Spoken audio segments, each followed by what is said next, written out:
Ho, ho, ho! How's it going, comic friends?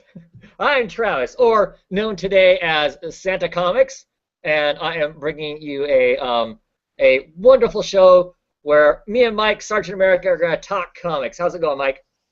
Doing well. Happy to be your excited elf today on the shelf. Yeah, yeah. If I would have thought about it, I would have mailed you some antlers to wear or something beforehand. All right.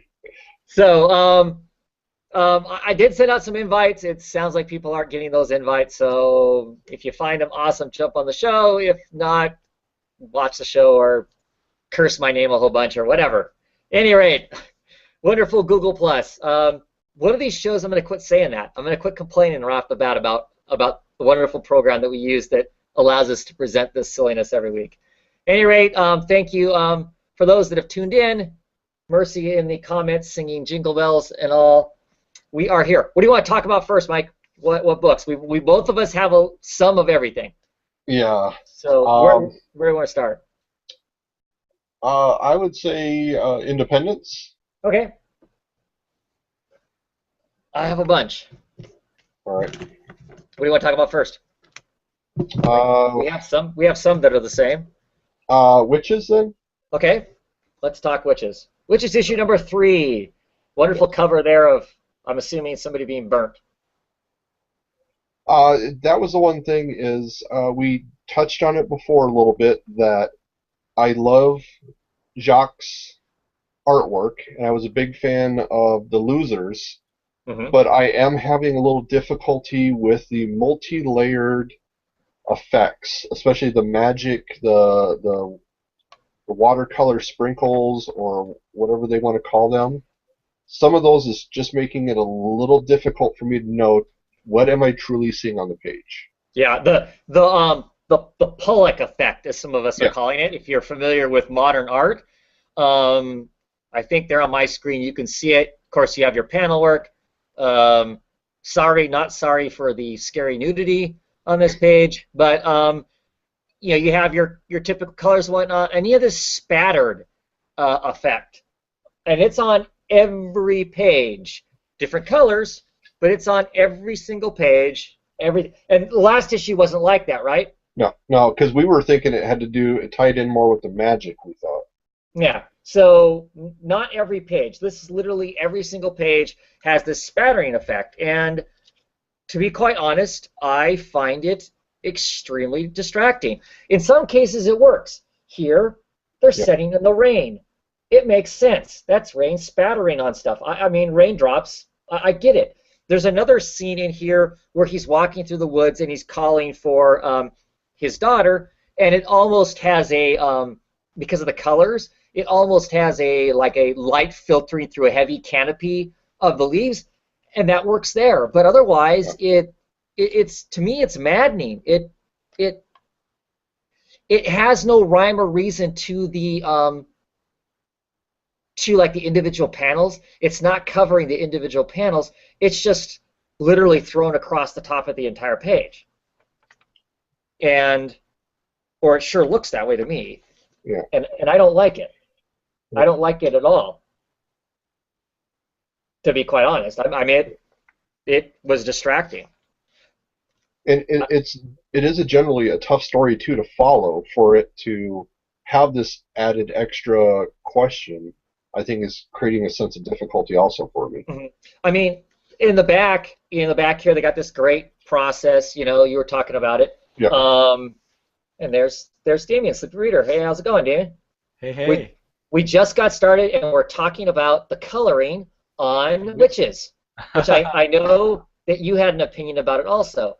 Yeah, It gives us the process here, which is great to have the process, and it it is shows us fascinating. how how they did that spattering work and whatnot.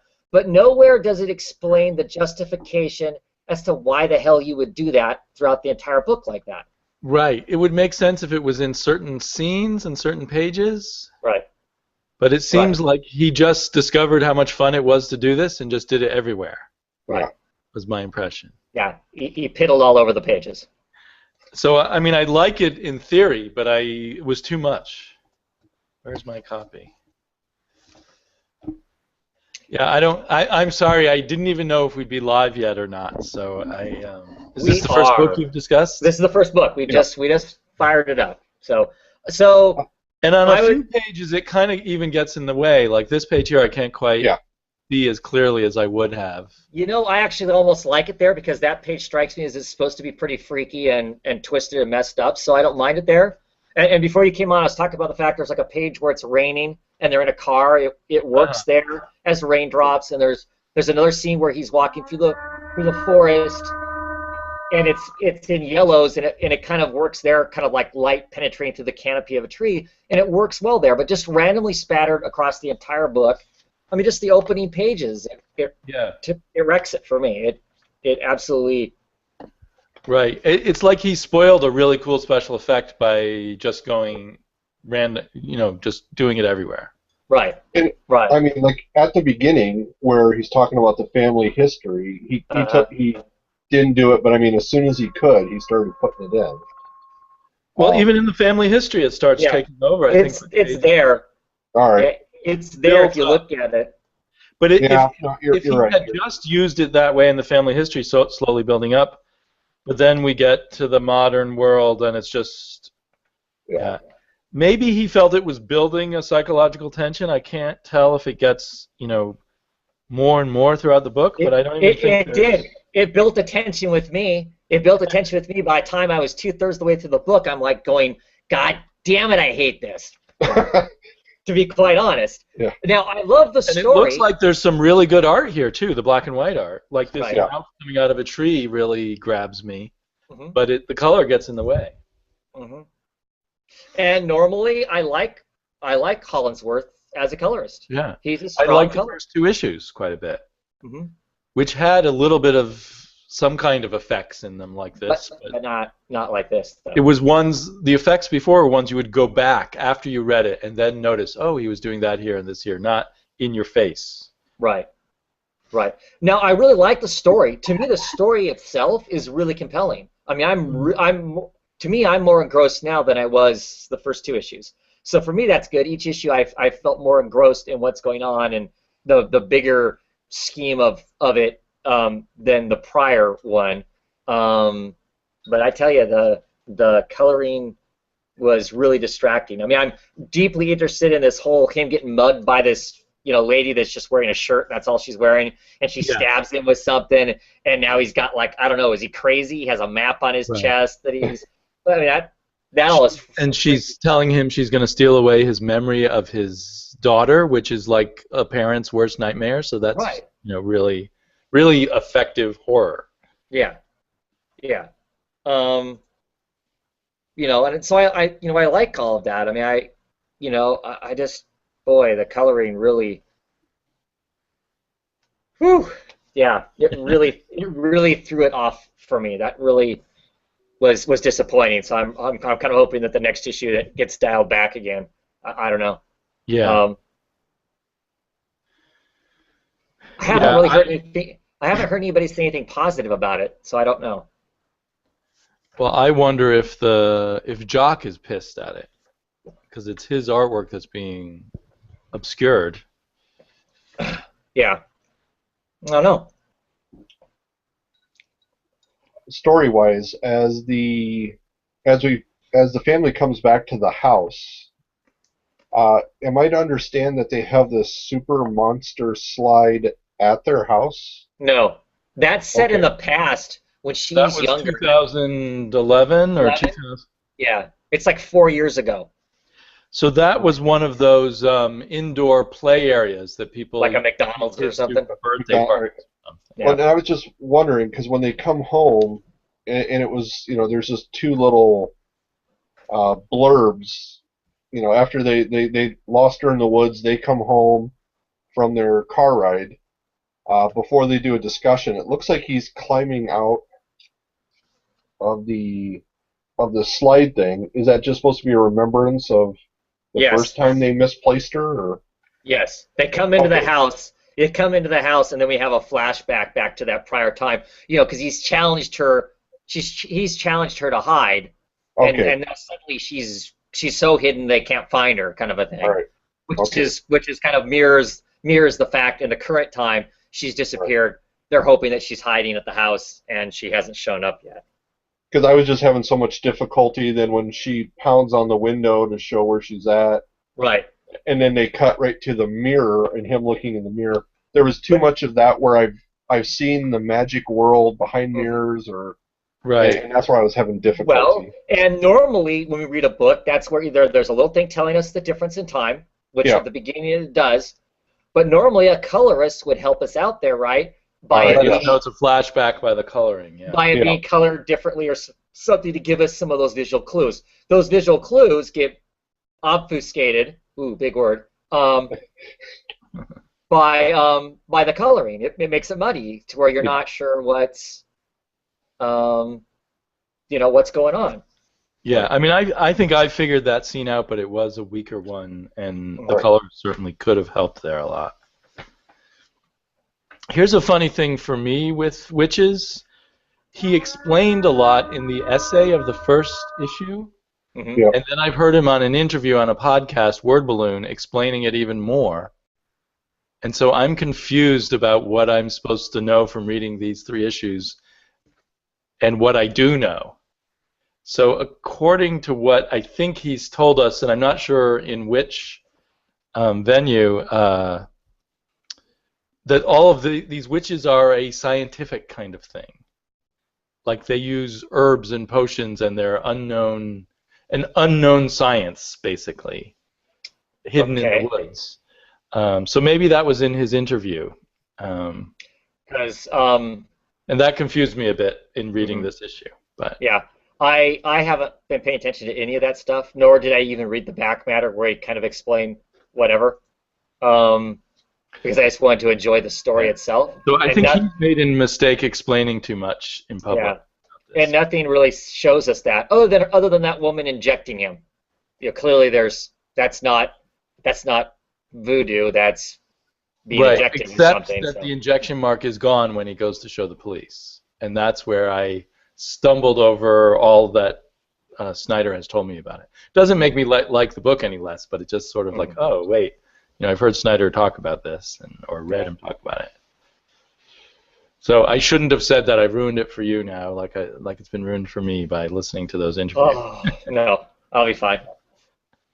I'm taking it for what they're giving me and my own speculation, and leaving it at that. But I mean, like I said, I'm liking the story, but for me, the topic was the coloring. That just radically, I don't know.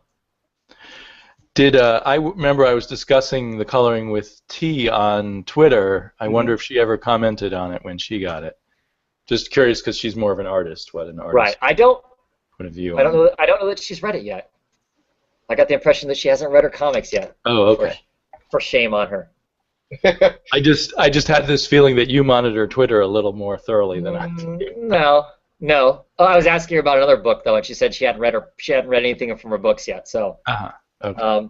But we'll get back on that. We'll bug her on Twitter. We'll probably be hearing a lot of people's reviews on Witches as time. I mean, it's definitely an interesting thing to discuss. Yeah. So. Yeah. And it is cool that they give you I wish we got more of these color process things, because color is now like the most magic thing going on in a lot of comics, where you don't know where the line is between the artist and the colorist does. Yeah, it feels like it. The colorists are informing the art a lot more than what it used to be back in the day. A whole lot more. Yeah. Yeah, and if you're interested in Hollingsworth, he is on Twitter, and he shows a lot of his process on Twitter. This process they did on Witches, he showed on Twitter. He colored Hawkeye, Hawkeye, and he shows his entire palette of how his process of doing that, and it's really interesting. It's interesting the way he lays it out in Twitter on picture, and it's really cool. So I mean, if you're interested in his stuff, check him out. I believe his Twitter handle is relatively close to what his name is to find him.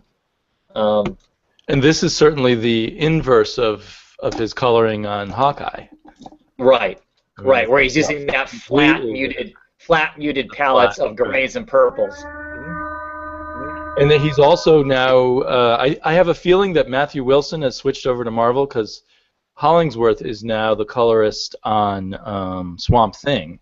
Right. Well, where's Wilson? Wilson, who's an extremely good colorist, was on Swamp Thing, and Swamp Thing in the last 2 issues does look a bit different because of Hollingsworth is a very good colorist, so it's still very good, but it just has a slightly different texture to it and a different color set of colors.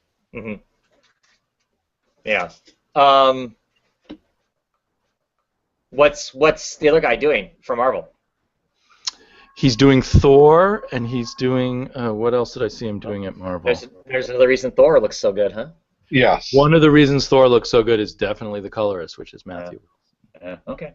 And he's doing some other Marvel things. Plus, he's doing Image, but he seems to have disappeared from DC at the moment, and I don't know if that's contracts or just chance.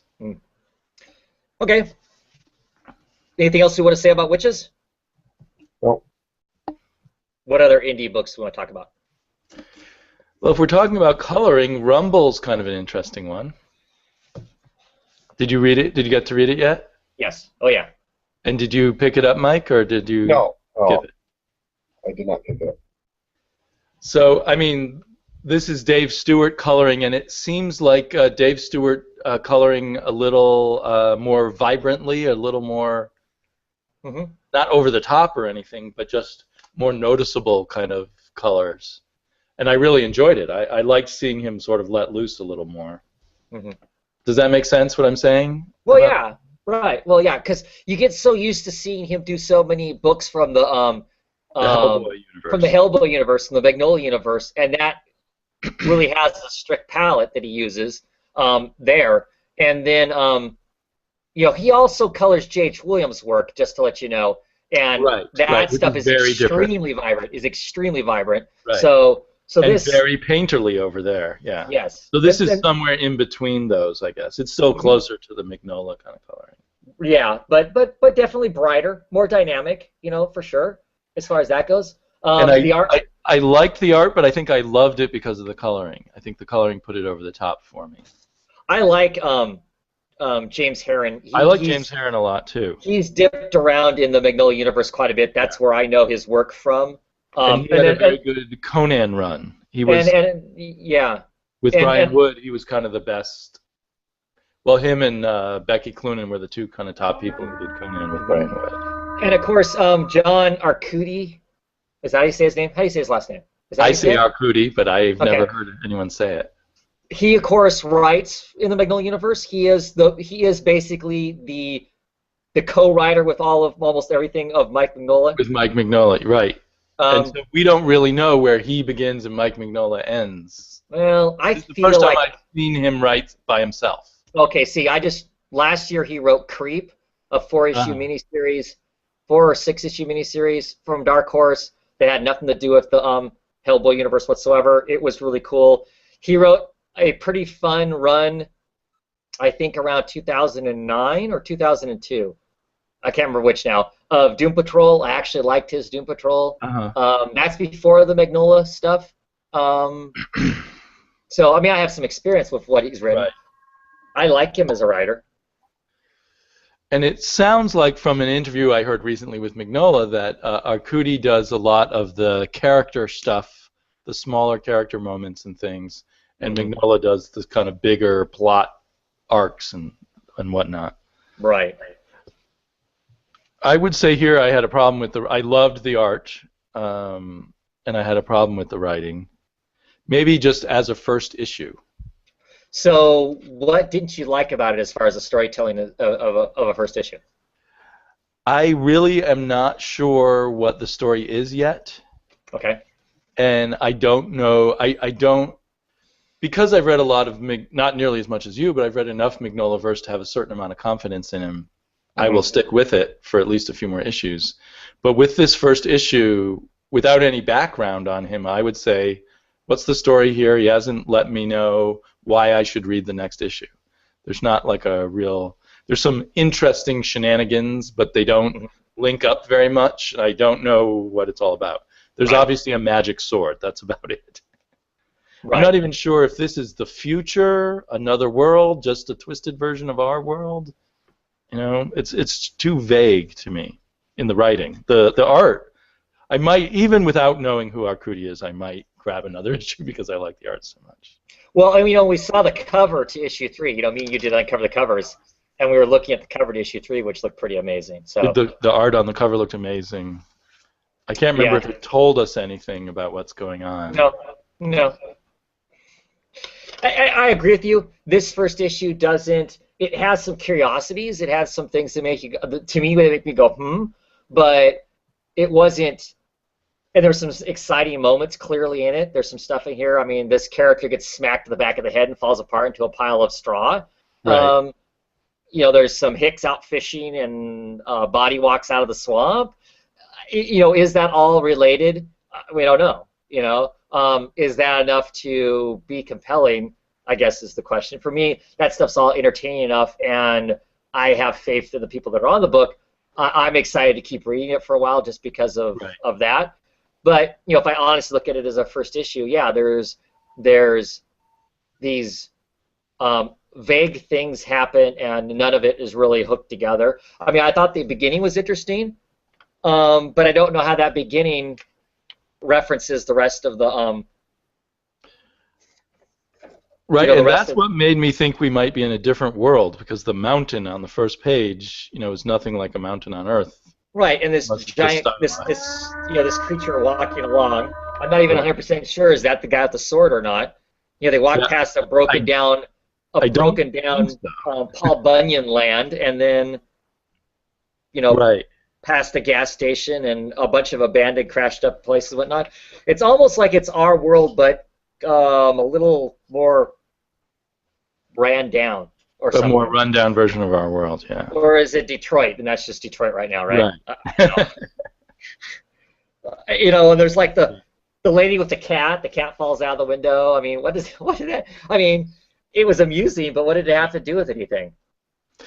It's almost like it's issue 20 in a series where you already know all this stuff. Yeah. Which reminds me of when I jump into BPRD and get confused. Yeah, but. The art's awesome. I like the weird gargoyle things. I'm on board for a while. I think just because of that. Well, and you're their ideal audience because you're already a fan of their previous work. Sure. So I'm willing to be a little flexible, I guess. I think I'll buy one more issue and then decide whether to keep going. But I think even beyond me knowing the work, I like the way it looks enough. Mm-hmm. To keep me around for a while. I mean, I certainly hang on to stinkier comic books a lot longer. Yeah. So. Well, for me, there's always another shiny new comic book to go distract me with. So, that's true. Nice art will maybe keep me on for 3 issues. But if I'm not grabbed by the writing, at that point, I'm gonna look at other shiny baubles at the comic book store. Sure. So, what else did you pick up, indie-wise, Mike? I got the BPRD Hell on Earth. Issue 126, huh? Yep. Wait a minute, I got that, but I seem to have lost my copy. I didn't get to read it yet. How was it? What'd you think, Mike? I had gotten onto it because of where you kind of mentioned they were before, and also with the new Hellboy that came out, I thought, well, maybe I could kind of step into it. It was interesting to see this group, especially because this one was like 6 months then after the other one, because it was summer and now we're into winter. Mm-hmm. And it was, and to see them, they seem a little wore down. They seem a little defeated almost to a certain sense. And, I know a little bit of it just because of how you've discussed it over a couple times on the show. It was like watching an old Army movie, or getting on an old Army TV series towards the middle. Mm-hmm. You don't need to know too much. They kind of continue the story along. The only thing is with where they are now, and not knowing too much, previously, because like you said, this has been a long series. Sure. it has a little bit of Walking Dead feeling where they're in this situation that is a very negative one. They have to keep themselves positive, and it makes me wonder, how long do I want to keep reading the series where it's about the struggle? Because that's what it seems to be. It is about the struggle and about the development of the people.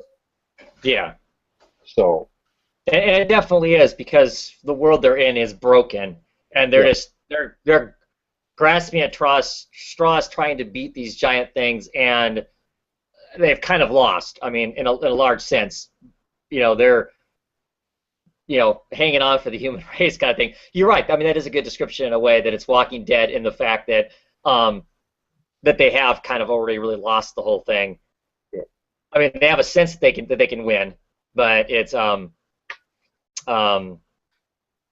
yeah, it's a struggle. It definitely is a struggle. I'm sure there are probably parts in this that were confusing, like the part where they have the monster and they're trying to feed somebody to the mutant as an experiment. And a little bit, yeah. And the whole black flame thing. Yeah, black flame. Yeah, that's kind of a plot thread that they haven't addressed a whole bunch. Right. So I'm sure that part probably wasn't. I'm trying to look at comments while we're talking. Yeah, without knowing anything about the Russians, that story made sense. I mean, that was almost like a one-shot where they kind of give you a little history. They get into this really interesting story, and then they resolve it within this issue. Right. And this is stuff you don't see like in comics anymore. Yeah.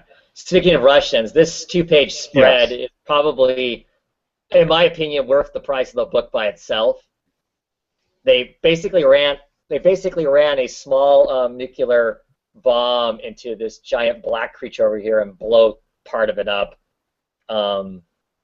They're in the motherland, and yeah, it is depressing in its own right. His kind of thuggish, brutish side partner's like, "We won." Yeah. He's like really blowing up one monster. You call that a victory? As they kind of walk away from it, because there's hundreds more like it out there. I continue to love the book. The book introduces new characters all the time. That group that's up in the mountains, in the snow. Yeah. I'm familiar with like a couple of those characters, but some of them I'm not. In some cases, you get introduced to them just long enough for them to be eaten by some monster along the way, kind of a thing, just to continue to remind you how bad it really is in the reality they're in. I don't know. I continue to enjoy it. Yeah. And I think this has the same creators on the book that was on Rumble. Mignola is adding the meat to it, but it literally is James Herron and Dave Stewart doing the color, the ink, the pencils, and coloring, and John Arcudi doing the writing. So. All right. Yeah. Now I wish I'd gotten to this one to compare the two. It's different. The style of James Herron's style seems a little different, just glancing through it. Yeah, he sticks closer to the Mignola universe style of. Right. Like faces and things like that are different. But I continue to enjoy the book. If you like some giant monster fighting along with some more bump in the night type horror and the occasional political, power tripping going on. There's a little bit of all of that in the book along the way, kind of a thing. Yeah. It definitely this BPR Hell on Earth storyline's been going on for a really long time. It feels like a very slow burn universe where things that happened 20 or 30 issues ago may slowly come back. I don't know. It's definitely a possibility. Well, and Travis, like we've mentioned, I know people that read The Walking Dead, and they're getting tired of it, and so even story-wise, they've advanced Walking Dead 10 years. You've been reading this the whole time. Do you feel that it's ever hit too slow of a point? No, because somewhere along the way, the big picture has been the way it is for quite some time. This what ultimately the Earth being kind of cracked open and monsters have poured out and that sort of thing. Um, Yeah. But there's all these smaller moments within that scaffolding, personal moments of these characters that we go through. Like the Howard character, for instance. The guy that's basically the kind of Conan guy. Yeah. He's a newer character. I mean, he's been around, but he's just been a normal Joe, and then him suddenly to turn into this other, to get possessed to become this other person is a new storyline. So that feels fresh and gives us something new as far as that goes. The little things that go on with these people along the way. Liz Sherman literally disappeared for a while. Then we knew she was around and she didn't have any powers. She's been reawakened. Now she's like in full-blown power mode again. So there's all these other moments with the characters that are going up and down, and I think are keeping it interesting. It's not literally a grind the entire time. They'll have moments where they show that, them riding horses back into the same place they just fought in, months earlier. So you get that to continue to maintain that level of the world's busted. But there is a lot of other stuff going on amongst that. I mean, so I don't know. I don't have the Walking Dead experience to know if it emotionally feels different to me than what little bit of the Walking Dead I have read. The Walking Dead feels kind of a single note of everybody's fair game at every moment, kind of a thing, and people are awful, and that seems to be the note that runs through the entire book for me anyway. Yeah. This feels like it has more than that going on because you have these high-powered people doing their things. You got these people who are just like me and you doing their thing amongst that scaffolding. Right. When did you jump on BPRD? It wasn't that far back, right? I jumped on before 100, so I've been on 2.5 years or so. Oh, okay. I think. Plus, then I picked up stuff along the way. Oh, you picked up some of the older stuff. Extra stuff along the way. I'm hoping that Christmas is kind to me, and I end up with most of the because they have some pretty massive trades out right now for a good price for the whole Frog War thing, which sets up the Earth getting broken. And I don't know that entire story, and I'm looking forward to getting those trades so I can read that whole thing to know exactly how it all happened. I mean, I know the premise basically is there are some frog creatures living under inside the Earth, basically, and they were getting ready to uprise, and Liz Sherman basically goes supernova and burns them all up. And in the process of burning them all up, she kills them all off, but it cracks the Earth open and awakens the monsters we're seeing now, these giant things come crawling out. So I want to know the details. All right. Do you like this current style of cover? The last few issues have had these overlapping pictures as the cover. Yeah, I do kind of like that. It gives us there are some characters going on here, plus it gives us some story elements in the background. I don't mind that, even though it doesn't break your rules. Well, it flirts with breaking them, but I don't know. It does it in a way that I guess I'm okay with. You're okay with. They look kind of cool to me, but I don't know that they tell me much. But anyway, I just thought of that. You're right. As an uninformed reader, it probably doesn't tell you anything at all, other than there's something with a big ugly mouth in the background and some dudes with some big guns. It would help if it just had the little floating heads of all the people that were going to be in the issue. Oh yeah. Yeah, that would. No, if they're on the sides like that, old Avengers, that doesn't bother me. It's if they're like looking judgmentally down on us. That's the floating in the air above. Those are the floating heads that drive me nuts. All right. Yeah. I don't mind the Marvel having all the heads down the side and then a blurb saying, Liz goes wild or something like that. Yeah, there you go. There you go. That would be amusing. So, is Mike? Are you getting Annihilator? No, I'm not. Oh, I love this cover. Well, yeah, there was some amazing art in the issue. So, Annihilator #4. I think it's getting less Philip K. Dickish, if that makes sense. It's the plot is solidifying, right? It's becoming solid enough and less fluid to now it's defining itself better. Not that it was confusing before, but it feels like it's all tightening up into one definite storyline's going now, as opposed to potentially more than one storyline. Well, and we know that this publisher is a Hollywood movie studio of sorts. Mm-hmm. And this issue, it began to gel more into what I think of as a movie kind of plot. Well, sure, they're running away from the bad guy. The problems with the wife and the seeming kidnapping of the wife, and on the road, and in the hotel scenes and all of that. I feel like I've seen a lot of these scenes in movies. Mm-hmm. I still like it a lot, but I remember both of us were excited about how Philip K. Dick-like it was around issue 2. Right, and this issue feels less that way because, of course, now it feels like, whereas before, the first 3 issues, I wasn't sure if our writer character, Space, if he was hallucinating or not. Right. And now, because there's enough as soon as other people involved. As soon as his ex-girlfriend shows up, she's confirming that him and our other main character, Max Nomax, they're both there. They're both actually they're there. They're 2 separate people. They're not 2 sides of one person. Right, and he's in a coma.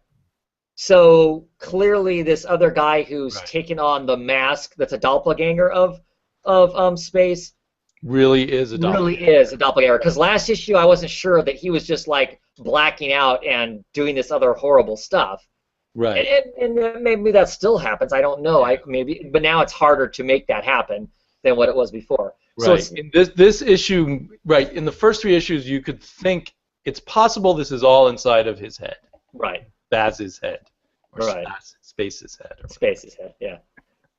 Even though it's spelled Spaz, and he claims it's pronounced Space. Which I think is funny. Yeah, and there's still lots of funny touches, and yeah, it's still a really good series. It's still one of my 2 favorite comic books this week, I say. Same here. This and another book was my favorite books of the week. There's some gorgeous art in this. There's some funny moments. You're right, it does have some of those movie elements, but I thought those movie elements were funny. I mean, the whole them escaping in the car and Max wanting it to fly and all that I thought was funny. Right, that was a great scene. Yeah. Her begrudgingly, going along with them. She's kidnapped, but clearly she's not fighting, not being kidnapped too hard. The flashback to their relationship in a bar where Max Nomax's head is going in both directions. Well, not he's totally Spaz's. Spaz's, because he's totally, you'd figure he's totally amped up on cocaine or something. Yeah. Some pharmaceutical or another. Yeah, there's definitely some very brilliant art in this. Fraser Irving on his A game, I felt. Yeah. I love the stuff where Max Nomax is trying to create a universe. That is just beautiful artwork. I mean, on my computer screen, what you're probably seeing does not give it justice to how fluid the stars just seem very liquid coming off of his fingers as he's beautifully constructing a universe. It's all art, and of course it does not go well for him. It collapses at some point, but it's just him breaking down, and of course it's still the tapestry of the universe is still hanging off of him as he's breaking down. It's just Does it have the feel that? Sad that this is just a 6-issue series. Yeah. I want a little more, but still, it's brilliant. It's a brilliant series. It's going to make a great trade for those of you who aren't getting in there. Mm-hmm. Does it have a feel that it was a movie pitch, that they said it's a brilliant story, but we don't want to? It wouldn't work as a movie, but it could work as a comic? Well, I think this company is putting out comics that they do think will work as movies. Okay. So you can still see their movie studio, they're saying, hey, comics are this great source of material for us. Let's put out some comics as the first stage of turning. I would be fascinated to see this as a movie. Yeah. This would be hard to do as a movie. Because this would be a very gutsy movie to do, because this is... I'm not saying it's hard reading, but it's not what I consider a lot of simple plots. I don't think it's easily consumed like a lot of movies tend to be. Um, it's a little bit of a head trip through a large chunk of it. So I don't know. But it's also, movie people love to make movies about Hollywood characters and everything, and it has that side Yeah, to it. yeah. What it's Space is a screenwriter, so Right, and he's um, kind of a little bit of a cliche, I would say, of a oh, insane Hollywood kind of person. right. The overdrugged, oversexed, you know, black magic Right. nutbag that, yeah. But in a fun way. I mean, I'd love to see Yeah. it as a movie if someone Oh, with some talent, talented director could do it. yeah. I love the book. I'm not up. I mean, like I said, it's not quite the maddening book that the last couple issues were. You could kind of see it it coming together and whatnot. So that element is out of it, but I'm still really enjoying it. I'm excited to see where it's going to go. They introduce some other plot elements that the ex-girlfriend. Part of it still wonders what the whole thing is that the I still want to know what the connection is between these two guys, between Space and Max Nomax, because stuff mirrors itself. His Right. ex-girlfriend looks to be this kind of counter Madonna Hmm. to Max Nomax's dead, lifeless love that's in this impenetrable sarcophagus in the future. Right. What's that about? Is that pure coincidence? Is it all because it's coming out of Space's head, or is it you know, something else? And the part that he seems to not be writing is this whole, mercenary or not mercenary, this vanguard killer that's showing up Um, looking like Space that's out to get rid of Max Nomax. I mean, the name gets thrown around, but not the fact that it's on Earth hunting them well, without them isn't there a knowing it. scene where the police come after him, but it's the mercenary or the Yeah, hunter? at the very end. Yeah, Right. So he I goes think back. we got He more goes of back that. to his house. Right, right. Oh, my Santa hat is hot.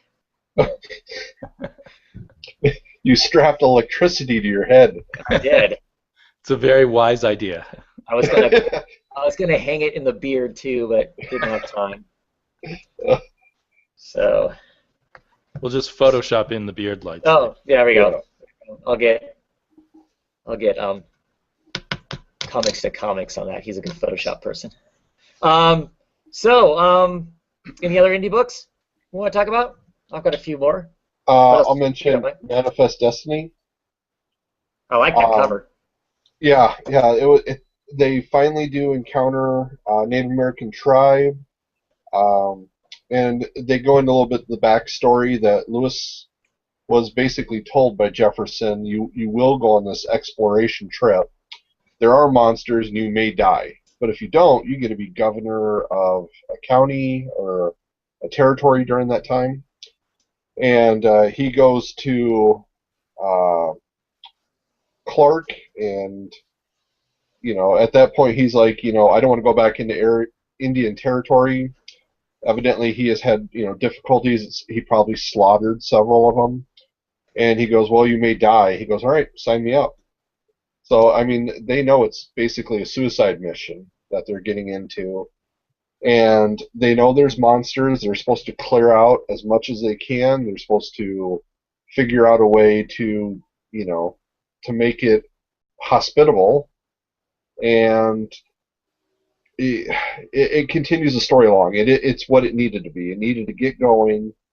Um, your scurvy little prisoner is not dead yet, so I know you won't pick it up until he gets grossly destroyed, but Yes, drawn and quartered, preferably. yeah. But the big question is, the Native Americans ask him, "We know what those arches are. They're gateways to something awful. Why do you want to find them?" And that's when Lewis and Clark shut up, and they say, "Get out of our tribe. Get out of our lands. We don't want to see you anymore." Mm. So I think they understand that they're going to screw everything up with this whole getting these gateways. So. Mm. Yeah, so no, it continues being good. It really picked up for where I needed it to be. It really seems to be progressing the storyline Well, now. it's So good that it's finally moving again, because there for a while it felt like they were like moving like an inch, and that was it, yeah, right? yeah, and it didn't help that they actually got stuck on one of the arches that was in the water because now they are stuck in place. It was the Right, worst part of it. So right, right. Yeah, get on um, to our part of the United States. Come on. yeah, yeah. The other thing that does continue to be difficult with Manifest Destiny is that it is an ugly time in our period. It is. They even mention it like it would be easier for us to just slaughter this tribe and continue on. And so there's still that tension of we are whites and we are dominant. We bought this territory and we're coming through. There's even another part where one of the slaves that Clark has finds something and he goes, "Why didn't you tell me you had that?" He goes, I forgot till now." He goes, "Well, I guess it doesn't matter. It's not even worth anything." And the slave goes, "Well, can I have it?" He goes, "Well, no." Even though it's worth nothing to Clark, he still says, "No, you can't have it." So there's still the racism, there's Right. socialism, the sexism with the men and the women in the group. It's a tough read for those reasons, and I could see why a lot of people, yes, would quit on this book. But as of right now, I am still liking it, and I'm still continuing with it. So Right. It's a period piece, so some of the stuff is justifiable in being the way it is and the people being the way they are and whatnot. yeah, Because, despite it being have obviously the monsters and all that aspect of it, it is part of what's supposed to be the charm is that historically it's a period piece. Therefore, a lot of that really crappy, you know, social behaviors that America had back then were what was. yeah, Sure. and that's it for me on Independence. So. Did you pick up any other independents, Damien? I did, but I don't know if I've read them yet. Oh, I they got must have been good. Zero, and I got Alex and Ada, and I haven't read either of those. I'm a bit disorganized tonight. Yeah, I haven't read any of my other independents. How about you? Drifter, I picked up Drifter number 2. Um, I That's one I could still pick up, so I'm listening with keen interest. yeah, and earlier I was hitting T up because I know T reads this. She hasn't read it yet though because I want someone else's input on it to help me decide what I think of it. No, there are elements of it I like. I like the artwork. I think the artwork is really strong on it. It's this is all set at nighttime, so of course it's all colored that way. But lots of great facial features. You tell what's going on by the way people look. It's got a lot of unknown elements because we're dealing with a main character who maybe doesn't have amnesia, but he crashed a ship, gets out of the ship, sees some aliens, gets shot in the gut, passes out because he thinks he's going to die. He gets saved by a person, and he wakes up, and he doesn't remember a whole lot of what's going on. He asks people about his ship. Nobody has a clue what he's talking about. He finds his ship. His spaceship has been wrecked on this planet what looks like for 30, 40 years, but it's been like 3 days as far to the best of his knowledge. And so he's kind of lost as to what is going on, as to how his ship could be this old piece of junk that's been setting for forever. The person that saved him insists that he's only been out for 3 days. So there's no way that she has no living knowledge of a ship crashing into the planet. And this ship is huge. This ship is like, it's massive. It's like the size of 4 or 5 houses at least put together. It's not like something that would fall out of the sky and you wouldn't notice it, kind of a thing. So there's that element that's interesting, but also frustrating because we as readers aren't informed of anything either of the mystery. And the way it's presented in a way that I don't know if I find it intriguing or I'm just confused. I'm just frustrated by not having that information. If that makes sense. Yeah. There's some other elements in here. There's some people hunting them, some crazy people out in the wasteland that chase after them. The person that's with them doesn't seem to have any problem going toe-to-toe shooting them and whatnot. A lightning storm rolls in, and when the lightning storm rolls in, she basically throws her gun down and goes, "We got to get out of here or we're all dead." She actually gives the gun back to this guy that she's rescued, not to fight anybody, but to shoot himself, because if they don't get out of here, they're gone. This monster that they refer to as the bear shows up inside this lightning. It's pretty awesome looking. It's this awesome looking creature that basically you stand no chance of fighting because it moves as fast as lightning. Right. Huh. They do get rescued by somebody, and they get back to their city, and they've got this little magic dome that if they can get it turned on, it'll create a dome over the whole village and keep them safe from this lightning storm that passes over, because this monster eats everything if it's not protected. This drifter shows up, who looks like the guy who shot our main character in the first book. He drops this rod down, and it attracts the lightning for a very brief period of time. So our main character can climb up this tower and plug in basically what it looks like whatever those balls are called that you can buy that you put your fingers on, the lightning crackles up around it. That's what it looks like. It does. It looks like that. He ends up plugging it in and turning that on and saves the city. And that's where the book kind of ends at. So I like it. I like the way it looks. I just don't. There's something about it that makes me frustrated as opposed to, ooh, I'm loving it. And so I don't know. So I'm trying to find somebody else to read it to either convince me I don't like it or convince me I like it. Yeah, I mean, I read issue 1 and liked it, but just didn't love it. Right. It wasn't gripped, and when issue 2 came out, there were lots of other comics to buy, and I thought, well, I might come back and buy it. But. Yeah, there are elements of it I like. I mean, there's some sci-fi elements and stuff to it that I like. It's kind of interesting, this lightning storm, this creature that comes out during these storms, and everything runs from it because everything dies. That's all fascinating and whatnot. And I like the idea of this. They got this machine that runs and creates kind of a force field that protects them from that. But so there's elements that are cool. It just there's not something to get a hold of though. I don't know. I don't know how to explain it. Right. I'm unsure of that book. So somebody else who's reading Drifter out there, let me know what you think of it. I think Mercy's watching. I think she's picking it up. Pretty sure she picked up number 1 because they had a Cliff Chang variant cover. So is it that the main character himself is just kind of bland? Well, yeah, because he doesn't. We don't know why he's running, what he was running from. We get one little element of him. They break into the spaceship very briefly, his ship, so he can rescue a picture of this girl he keeps kind of talking to or about, and that picture gets destroyed. And he's a very angry person when that happens. He sees red and starts shooting people and going to town briefly. But yeah, we don't get enough about him for me to care that he's on the run, or is he suicidal? Is he?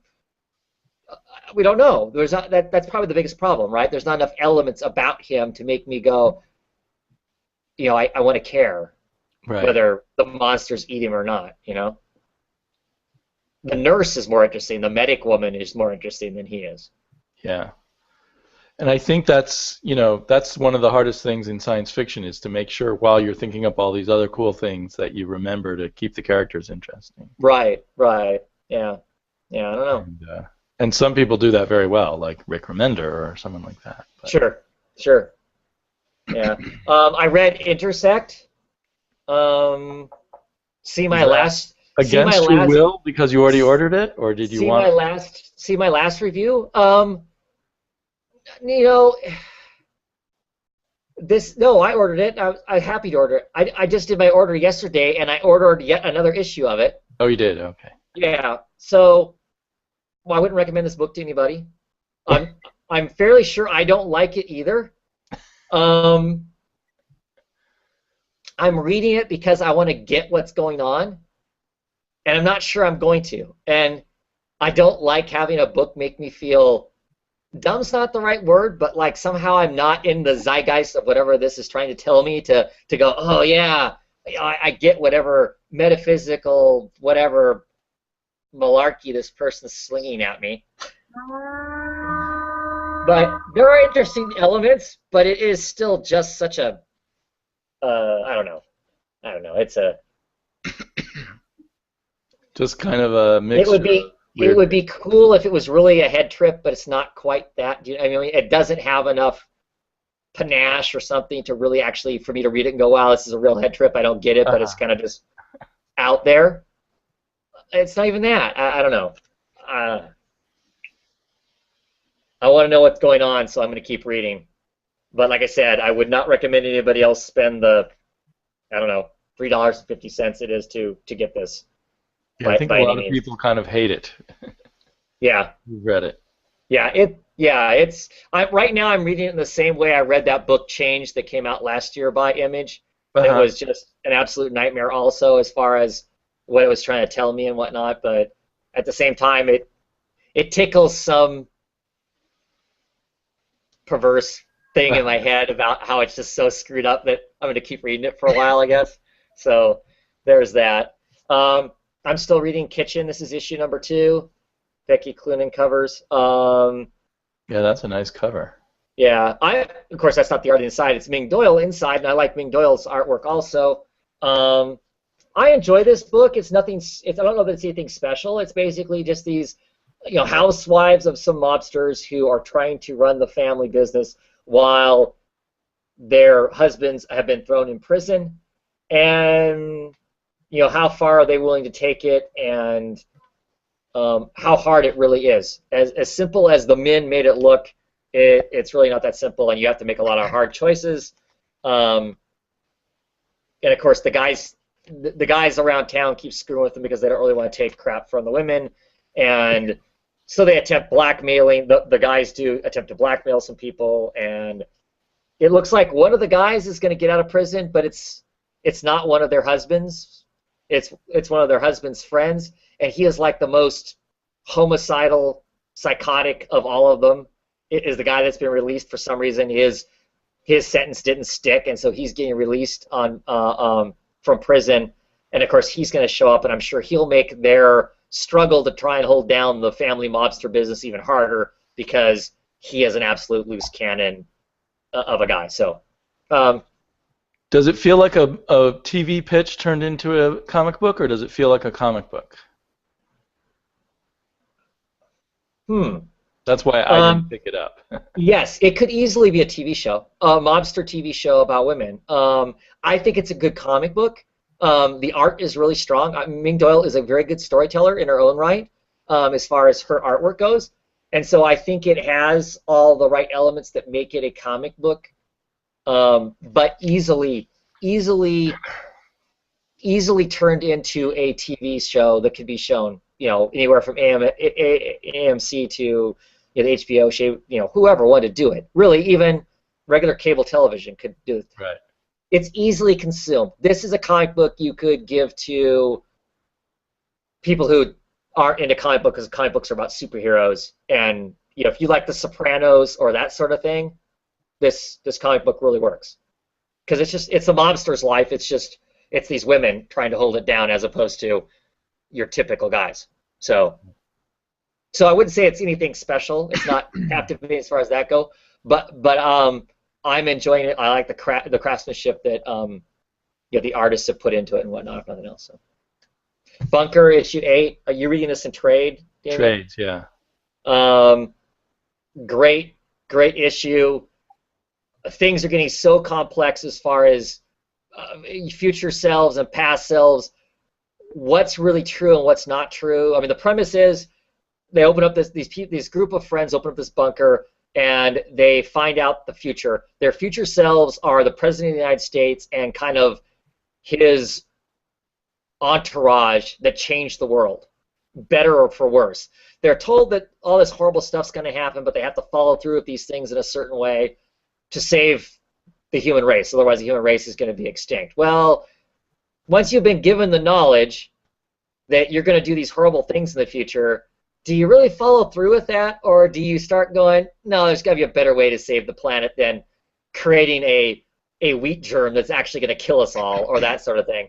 And as we go farther along in the book, you start getting exposed to more of those types of things. Plus, you start getting exposed to the real future, as opposed to the future that the people were given in these letters, because somebody had to make the choice to write these letters, and what they told you and what they didn't tell you is some strange. So I really like it. One person come back from the future too? It seems like that happened at the end. More than one person actually has come back. So that's another complication, right? Yes. That makes because now these future people are back in current times, messing with stuff even further. In this issue, we get a bigger exposure to who it is that created the system to have that come back in time, to send this stuff back, and what's his role, this guy's role in it, which is interesting because in the very beginning, there is no letter for this guy. He doesn't write to himself. Oh, right, he was the guy who didn't get a letter and was right. He's X'd out on all the pictures and whatnot. So what's that all about? Is really interesting. It's so complicated, complex as far as just all the stuff that can happen when you get a group of like 6 people together, and they're big movers and shakers in the world. They're the presidents and secretaries of state and all that kind of stuff. And then to inform them that they created this horrible place, and now they have the ability to change it, but you're going to have to let a horrible bunch of stuff happen, to me is just really fascinating. All the just deep crap that you can get into in it just really fascinates me. And I still really enjoy this penciled artwork, which is interesting. You know, it's in a way this coloring, this kind of pencil color kind of thing. There's a couple of books out now that are using that actually intersect. It's the same sort of coloring and penciling, just this is really abstract and unfinished, where this is well done and finished. But bunker art in the issues that I read, reminded me of this is going to sound weird, but old catalog art back before they could use live models, and they would draw models, in catalogs and stuff. It does have that. And I think they used to use colored pencils and combined with other medium sometimes to do those. I'm not sure exactly how, but yeah, and it does definitely have that. And the art is stayed consistent. It's consistent all the way through as far as those elements and feel of it and whatnot. The next trade must be coming soon. You got me excited. Yeah, and its production has kind of had some hiccups. They've had some significant illnesses with some of the people who are working on it. So it's had a couple hiccups. The next issue, issue 9, comes out January 28th. So they're back on a consistent schedule again. I don't know when the next actual trade comes out, but I would assume it's. The first trade was 4 issues, but the first issue was double size, so it was like a 5-issue trade. Right. Yeah, that first issue is massive. Pretty soon. It's amazing that Fialkov is doing that book plus Punks plus the 2 different God books he's doing. Right. It's quite a variety, and none of it's very mainstream or very commercial. Yeah. So I really admire him for that. Yeah. He dropped out from doing Marvel, I believe, and decided just to do personal projects. I think I read an interview where he said that. So that's really cool. Yeah. Hopefully he makes a living from it. I hope so too. And the last book I picked up was A Wicked and Divine. This is issue number 6. For people who do not like this face-forward style of covers, got 6 more issues of it, and then it changes to something different. They decided that was enough because, of course, I think they have 12 deities that are walking around, so that'll cover their 12 deities. This is the start of a new arc. It picks up a couple months after what happened at the end of the last arc, which I don't want to say in case people are reading this in trade and haven't actually picked up that trade yet, which I think is out. I've heard the spoiling of it in many places, but yeah. I'm liking it more and more. I really enjoyed this issue, kind of the picking up the pieces after what's happened. There's still some elements out there as to who the bad guy is. I mean, somebody caused a lot of trouble for these deities, and it could simply be like the Christian right groups or the fanatics or whatever. But it has to be somebody significant because the stuff they pulled off wasn't just simply a matter of poisoning somebody or shooting somebody. So there's still this element of it's one of these reincarnated godlings that's behind it. We're not sure who that is. We get introduced into this new character, which I can't remember his name right offhand, but he's kind of reminiscent of a Prince, the musical artist type of a character. He's kind of flamboyant and flashy in that sense. They actually draw him kind of so he does have elements that make him look kind of that way, but he is an oracle of sorts, which makes him interesting. He doesn't get, so here he is. To me, with him wearing purple and stuff, and especially this picture right here of him looking over his sunglasses, his facial structure, his eyes look like a young prince to me. But he's an oracle, but of course, so he doesn't get clear picture of what's happening. He just gets kind of a sense, a feeling of it. So he adds an element. He's not willing to talk to the other gods because he still thinks that clearly somebody on the inside might be the bad guy. So he is talking to the same person that Lucifer is talking to, this Lara figure who's just kind of a fan who's kind of worked her way into it and whatnot. So it's interesting. I'm enjoying it. This issue felt more like we're telling a story as opposed to the first few issues felt more like it was let's kind of get a feeling across of what this might be about and the elements of these gods showing up and whatnot. Now we're getting into a little more nuts and bolts structure with this issue, I think. So do you feel pretty rooted in the story now? Because I think I didn't when I dropped it around issue 3. Yes, because this element happened at the end of the last arc, and that felt like a long time to have that element happen. This oh shit moment, and now it's like, okay, we're gonna pick up the pieces, and what does that mean for the rest of the deity that's still around, and kind of cements a little more. What does it mean to have 12 gods walking around amongst us normal people and whatnot? What is that? So there's a little more cemented in there. We get a little more cemented elements with the Lara character, who kind of we're being told the story through her as a fan, and them now going to investigate this thing that happened at the end of the last arc. There was a murder at the end of the last arc, a significant murder, and that's kind of right. But it is. It is a youth book. That is an element of it that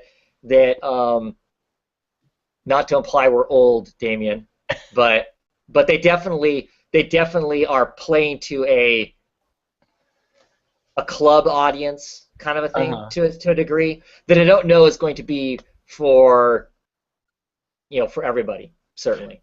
But then you can look at it and say, oh, David Bowie and Prince and things like that, which are old youth things. Right. They are. They definitely are. And those elements are clearly there. Clearly the artist and the writer, they love that stuff. And so those elements get plugged in. There's no ifs, ands, or buts about it. They're playing back to the stuff they love too. Right. But told through a definite younger audience type of an eye, I think, kind of a thing.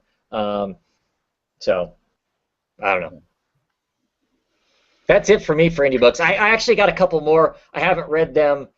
Goners, I didn't read Goners. I don't know, to tell you the truth, it's Goners number 3. I don't know that I will read it. It may just go in a bag and get put in my collection. I enjoyed number 2 that little that I'm just not. And the other book I picked up was Sandman Overture number 4. And 6 months ago was when issue 3 came out. So I'm thinking at this point I'm just going to get them all, and then I'm going to sit down and read them. I opened it up and looked at it. The J.H. Williams art in it is beyond beautiful. The colors by Dave Stewart are beyond beautiful. I just know it's going to be another 4 or 5 months before the next issue probably comes out, and that's awfully hard to read 22 pages and then wait 6 months to read another 20 pages and really be solidly in the story. So, unless you just reread it each time it comes out. Which I don't want to do. So I'm just going to wait. Have you read any Sandman, Mike? No, and in fact, I hadn't, and in fact my art, or my comic shop owner I was asking him what's the best thing you're reading right now, and he goes, well, unfortunately, it's Sandman. And he goes, just pick them up in trades, and on free comic book day, buy the old trades at half off. Yeah. I don't think you even have to read the trades in order for the most part. All right. At least that's my opinion. But I did, because I didn't read them in order when I first read them. But yeah, I look forward to someday getting a hardback of that. Right. But I guess it's going to be 3 years from now or something. Yeah. Well, you know, of course, I have all Sandman in singles. I also have them in trade. I'll probably pick this up in trade when it comes out too. You know, it by far is the most gorgeous art that's ever been in Sandman. And don't get me wrong, I love a lot of the artists that worked on Sandman over the years, but that's J.H. Williams stuff is pretty impressive. If I didn't have impulse control, I would be buying both issues, the black and white one they put out a month or two later. Right. Just to see, because the art's so great. Well, I'm hoping when they put someday I'll find those in bins for less money. Yeah, I'm hoping that when they put out a a trade version of it, that stuff will be in there. That we'll get to see some of that stuff along with it. So. Yeah, some of it, but I imagine not all of it. That's true, because it'd probably be. It'd be a whole other book. Right. Maybe there'll be an unwrapped version or whatever they call it. There you go. There you go. I'm gonna have to go help do bedtime. Would you like me to just stay on as a dead person, or would you like me to just contact you if I come back or when I come back? Don't die. You know, I mean. Well, as dead air, I mean, as a dead. Certainly, you can. Empty room. You can blank yourself out. That's fine if you want to. I think we'll talk Marvel books next, and then roll back in, unless you're dying to talk a Marvel book. I read Ms. Marvel and it was good, but I can live without talking about it. Okay. So we'll do that, and hopefully we'll see you back. Okay, I will be back. So Okay. But if I don't get back in time and you want to end, that's fine, and I'll talk to you later. But I should be back before you're done, knowing the way things go. Sure. Talk to you later. Okay. Well, Travis, with the Sandman movie that they're talking about, yes.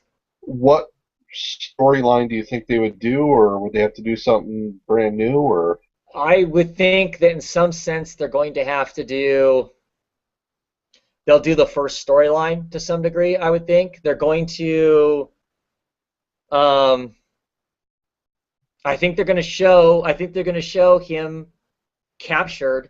You know, his and the dreamscape being. Him not being in charge of it, him being lost, and him coming back and taking it back over again. I would think. My understanding is they're looking at the Sandman as being a series of movies. They've already kind of in their minds. They're not going to do a one and done. I mean, they're hoping to do multiple stories. Right. So clearly, the first one I would think is kind of the origin story, which is kind of like is basically how the first books are. You know, him going back and getting his mantle back, because he's in the book, he's captured, he's in a magic circle for a long period of time, and he finally gets broken out of it after being there for 90 years or something like that, and then he reestablishes himself, and that would assume would be the first one.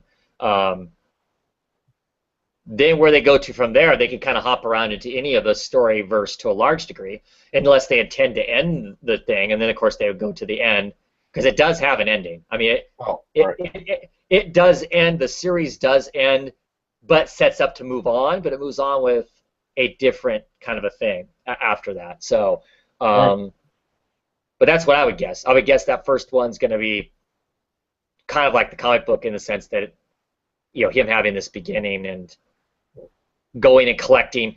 He has a lot of stuff, a lot of tools of the trade, and those tools of the trade get taken away from him. And once he escapes, he goes to recollect those tools of the trade. And I could see that being the first movie, him reestablishing his mantle, getting all of his pieces back together again, and could be absolutely amazing. Could be absolutely amazing, because it's an incredible world. And incredibly imaginative, and lots of interesting stuff in it. And it's a perfect title, right? Mm-hmm. Yes. Right. And Neil Gaiman is reading the script. I mean, he's going over the second version of the script right now, is my understanding, over the holidays. So it's got his input. So I'm assuming it's not going to lose some of the elements that are important to it. Like if you just had some schmo take it and tear it apart and call it Sandman in name only and then do horrible things with it or whatever. So I'm fairly confident as far as that goes. I'm confident until the day Neil Gaiman goes, this is a train wreck and I want nothing to do with it. Okay, all right. Then I will get worried. All right. So, and I don't know. I think he has rights. I think the deal that he signed, his contract, he's got some controlling over that in some sense. I don't think he can take it anywhere else and like do his own thing with it. But I think he has enough control over it. Or they respect Neil Gaiman enough they don't want his fans pissed off. They're not going to do anything to make him angry. Yeah. One of the two is going to be the elements to that. So, could be. All kinds of comments are going on. I'm not going to go over a lot of them because I think we're kind of addressing them as they go along. Tom Ray was asking if any of us are reading Shadow Show. I read issue 1 of Shadow Show. Haven't been reading any of the other issues, so I don't know what's going on with that as far as comments go. Yeah, that's pretty much it. I think everything else we've kind of been answering along the way. So. This week, Drumheller, the second trade came out. So if anybody's looking for a wonderful, weird, druggy detective story, werewolf, werewolf, ghost, it's interesting. If you can get it at a price that you find as a fun price, that's what I would say. It's a fun, an enjoyable book for that. So. Right. Not very deep, just interesting, fun. Cool. Get on it. At some point, I'm getting on it. Just so I can read a book about South Dakota, if nothing else, right? Yeah. Well, and I think very quickly they go from South Dakota right into like Wyoming or somebody. So. Oh, Wyoming. Yeah. Who's in Wyoming? I don't know. Okay, so. We want to move on to Marvel then? Yeah, we can do that then, yeah. What book you picking up, Marvel? Elektra. I mean, it's the one that keeps me going. I love that cover. Yes, yeah. I have loved all this stuff. I mean, you get back into it, it's Del Mundo's beautiful, freaky, weird art with these beautiful, I say beautiful too often, wonderfully... sometimes I'm just caught I can't figure out what to say because the art is what stuns me all the time, and it's a good story. I was a little worried. It ended with Elektra is chasing after the Hand, the Japanese group that has taken Bullseye, or at least his corpse, and they are trying to... Oh, that's awesome. Yeah, I know. The paneling I also just love in this thing. They want to resurrect Bullseye. She just needs information from them, and as soon as she gets the information, she's turning the body over to S.H.I.E.L.D., because that's who was holding him. And she just, as she does, destroys the Hand, kicks serious butt. Once again, with Marvel wanting to have a strong, not too positive, I guess is the problem with it, female lead, this is an amazing book, and it kills me to know that it's being canceled. Because, like I said, the artwork alone is what you buy it for. The story is just phenomenal. So, and that's I'll leave it at that.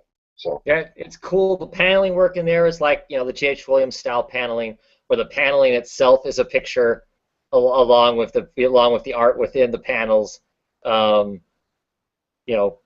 Pretty impressive stuff. Yeah. I do worry a little bit. The original story with the Aboriginal bad guy I thought was wonderful. This one I was worried because it's just about getting Bullseye, but it's being told well. It's being done better than what I thought. Yeah. And once again, sure if this comes down to a idea that with the words are kind of, they spell out the sounds that are happening. Hmm. We've seen it in Thor. We've seen it in several other books. I don't know if this is something that's being dictated to them now that they want. Each time I've seen it, at least it's being done well and smart. So I I just think there's an appeal for it. We all like it, right? yeah, When they're doing it well, we all like it. It's old school because they used to do those biff pows and bangs and yeah, thumps and thwacks and all those great sound effects. It used to be in comic books a lot, and then that element kind of disappeared for a while, and now it seems like we're working it back in, becoming a little more commonplace, and it's cool. I mean, I guess there'll be a point where maybe we go, okay, we've seen that a million times, we're done with that. But until then, um, I think it's a lot of fun. yeah. I think it's a lot of fun. So so yeah, unfortunate that book's going away. Hopefully those guys get on something else and can produce something else that's interesting. Yeah. I mean, Del Mundo, I jump to anything that he does just because of how beautiful the art is. So, Hmm. Hmm. and the Blackman, I guess there's stuff that of his that before that I've read and I've liked, and I that's a name that's starting to catch in my mind to look for.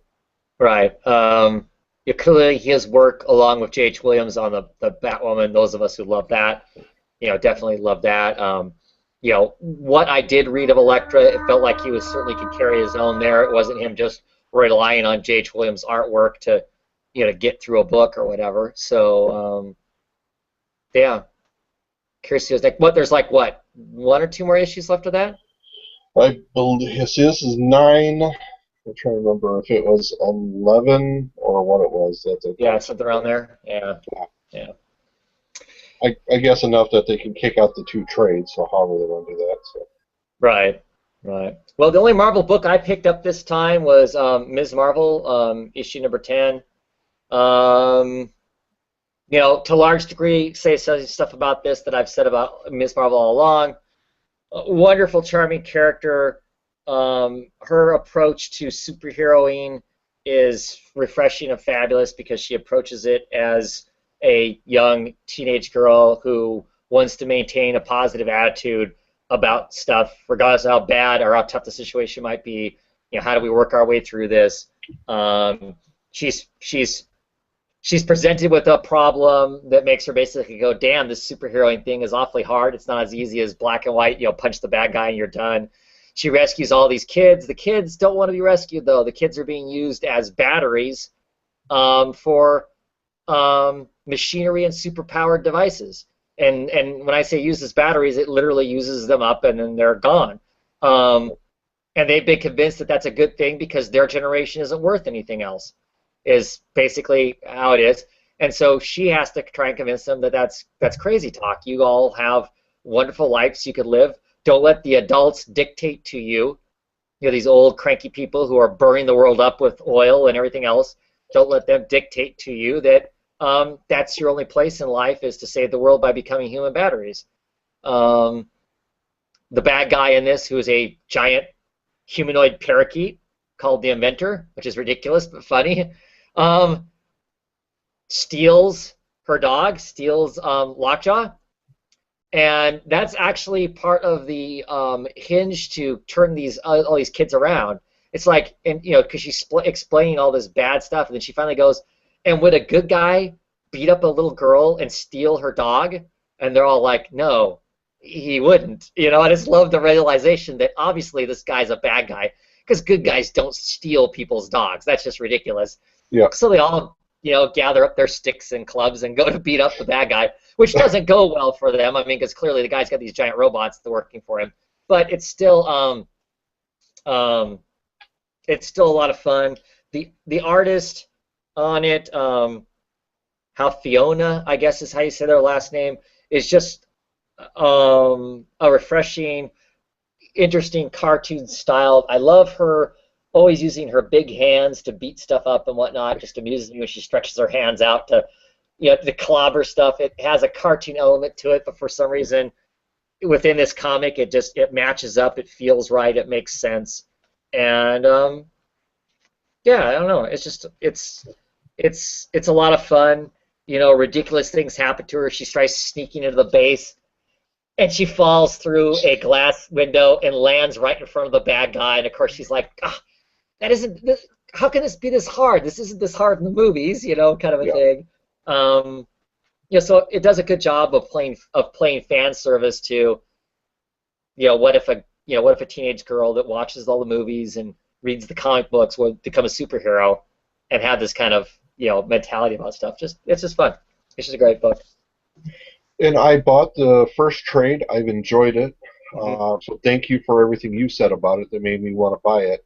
And the thing that keeps amazing me, even where you're talking about, the elements of her saying, positivity and, we as the young still have everything that could be cliche is never cliche when you read it in that book. And that's what I'm surprised by, because it was I'm female, I'm Muslim, and all these things are what she is, so they don't have to keep repeating it every fifth block in that book.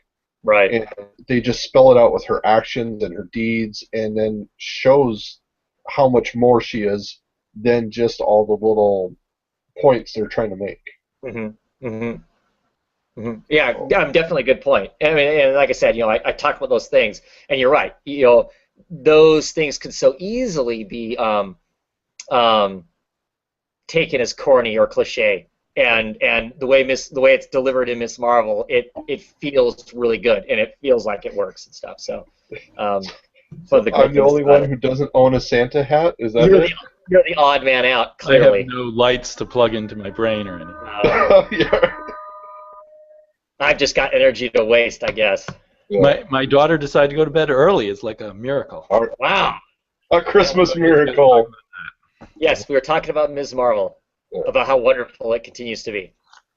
And about the fact it plays on some of the cliches and whatnot, and they work. When she delivers this kind of hope and do the good fight, and we're a generation that's better than just being batteries and all that kind of stuff, somehow her delivering that, it works. Yeah, that part reminded me of like a 70s comic book or something when they were trying to appeal to the college students or something. Or an after-school special kind of a thing, almost too. Well, there was that quality to it. You're an engineer. You're a future engineer. You're a future president. You're a future this. She's trying her darndest to be all. Yeah. And the breaking point is they stole my dog. Let's go get him. Right. That really clicked. They stole my dog, and then all the kids are on my side. Yeah. She has used Lockjaw perfectly so far. It's really nice. Yeah. I was worried when they stole him away. I was thinking, oh no, this is going to be it. This is where they're taking the dog out of the book, and I think the dog is an awesome addition to the story. So. How long do you think she's going to keep him for then? Forever. All right, it's her dog now then. As far as she's concerned, all right. I mean, until they need Lockjaw back in Inhumans or something, why take the dog away? Until they use Lockjaw in an Inhumans movie, and people upstairs say, "Where's Lockjaw? We got to use him like in the movie or something." Good point. But I don't know whether they'll have Lockjaw in the movie. They'd be dumb not to, but they might not. Well, right. That's what'll sell the movie, just like a raccoon and a tree sell the movie in the. Right. So you don't think he's going to be in Agents of S.H.I.E.L.D.? No, he's not going to be in Agents of S.H.I.E.L.D. Oh.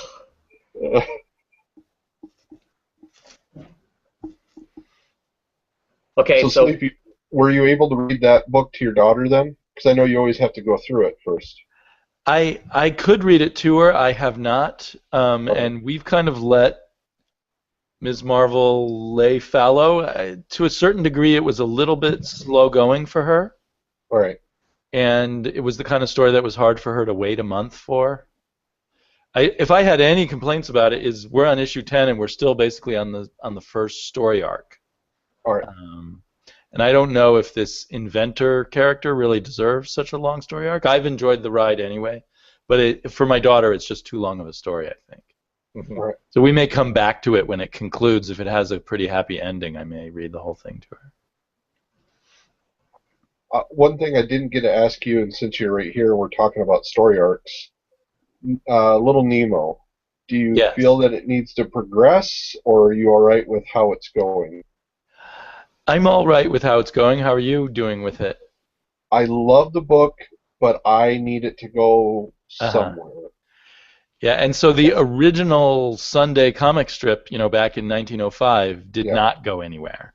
and that's what I was wondering, and I'm Um, getting a little worried on that. so I'm not sure what their intentions are, whether they're going to replicate that. It feels like it's moving forward incrementally, but maybe not as much as it could. Yeah, Um, so I would prepare yourself for that. You may want to eventually drop it if it's not. yeah. I'm gonna hate to drop it because, like I said, I love it. I just, as an adult, I think I need it a little bit further, but Right. For my daughter, it has enough illusion of moving forward, but it all may right. only be an illusion. It's hard to say. Yeah. Just buy it for the art. Yeah, Yeah. it's worth it for the art, but Yeah. you may want to view it as kind of a static, surreal art experience. As All right. certainly, the last image was an homage to M.C. Escher, basically. Yes. Yes. Right. Yeah. What other Marvel book? What other Marvel books? I have not read any other current Marvel books. You picked up something else, didn't you, Mike? Yes. Then Weapon X was my other one. It continues to be the best thing. I mentioned it before. I did not read The Death of Wolverine. I continue to hear how great it was, and as it leads towards Wolverines, I am just surprised on how well the story is. We do find out who Sharp is, or who the voice in Sharp's head is. Because in this storyline, they lose their speedster. She runs home. Who is They Sharp? find out. Yeah, Sharp. Sharp Who's is the the main guy's character? name. Let me see. If I can. Oh, there we go. We have our list of characters. So Sharp always wears this mask. And here's all the rest of the people that we have. So this is a whole bunch of people who've been Weapon X. experimented on in the Weapon X program. I'm coming in as the dumb person who doesn't know anything about Weapon X. All right. The current Yeah. Weapon X. Obviously, I Yeah. read. This one ends right at the death of Wolverine. So he releases everybody in the Weapon X program. He goes up to the roof and then gets coated in adamantium and dies. So that's the end of Wolverine. Yep. This is then all the prisoners who escaped, and Sharp is like the leader, but he puts on one of the masks almost immediately. And at one time, he takes the mask off, and he sees the face of Wolverine, but nobody else sees that. That's just in his head. There's a guy named Neuro who has you can see the glass plates that are put in his head, so you can see his brain. Endo, which is their speedster, but she evidently can also grow in size. In this one with Endo, she goes home, and then she finally figures out a little bit of her backstory. She was actually a man that they operated on, who gave her these powers, and that also converted her into a female. And it was definitely not something I was expecting. But I mean, there's scars all over the body, and they said, well, it's just a side effect of the process. And what issue is this on already? This one is 4. So they've been putting it out pretty quickly then. Yes, and that's what surprised me too, because I almost feel like it's nearly a weekly or a bi-month, 2 a month or whatever, because I feel like I'm always talking about this on Travis's show. So, but it's been, an excellent story, and, there's evidently some other people from Weapon X that are trying to capture her, and some of the rest of these guys. The whole group breaks up, and 2 decide to go after the girl, and 2 decide they're just going to go on their own way. And I guess spoilers for everybody who doesn't want to know who the voice in Sharp's head is.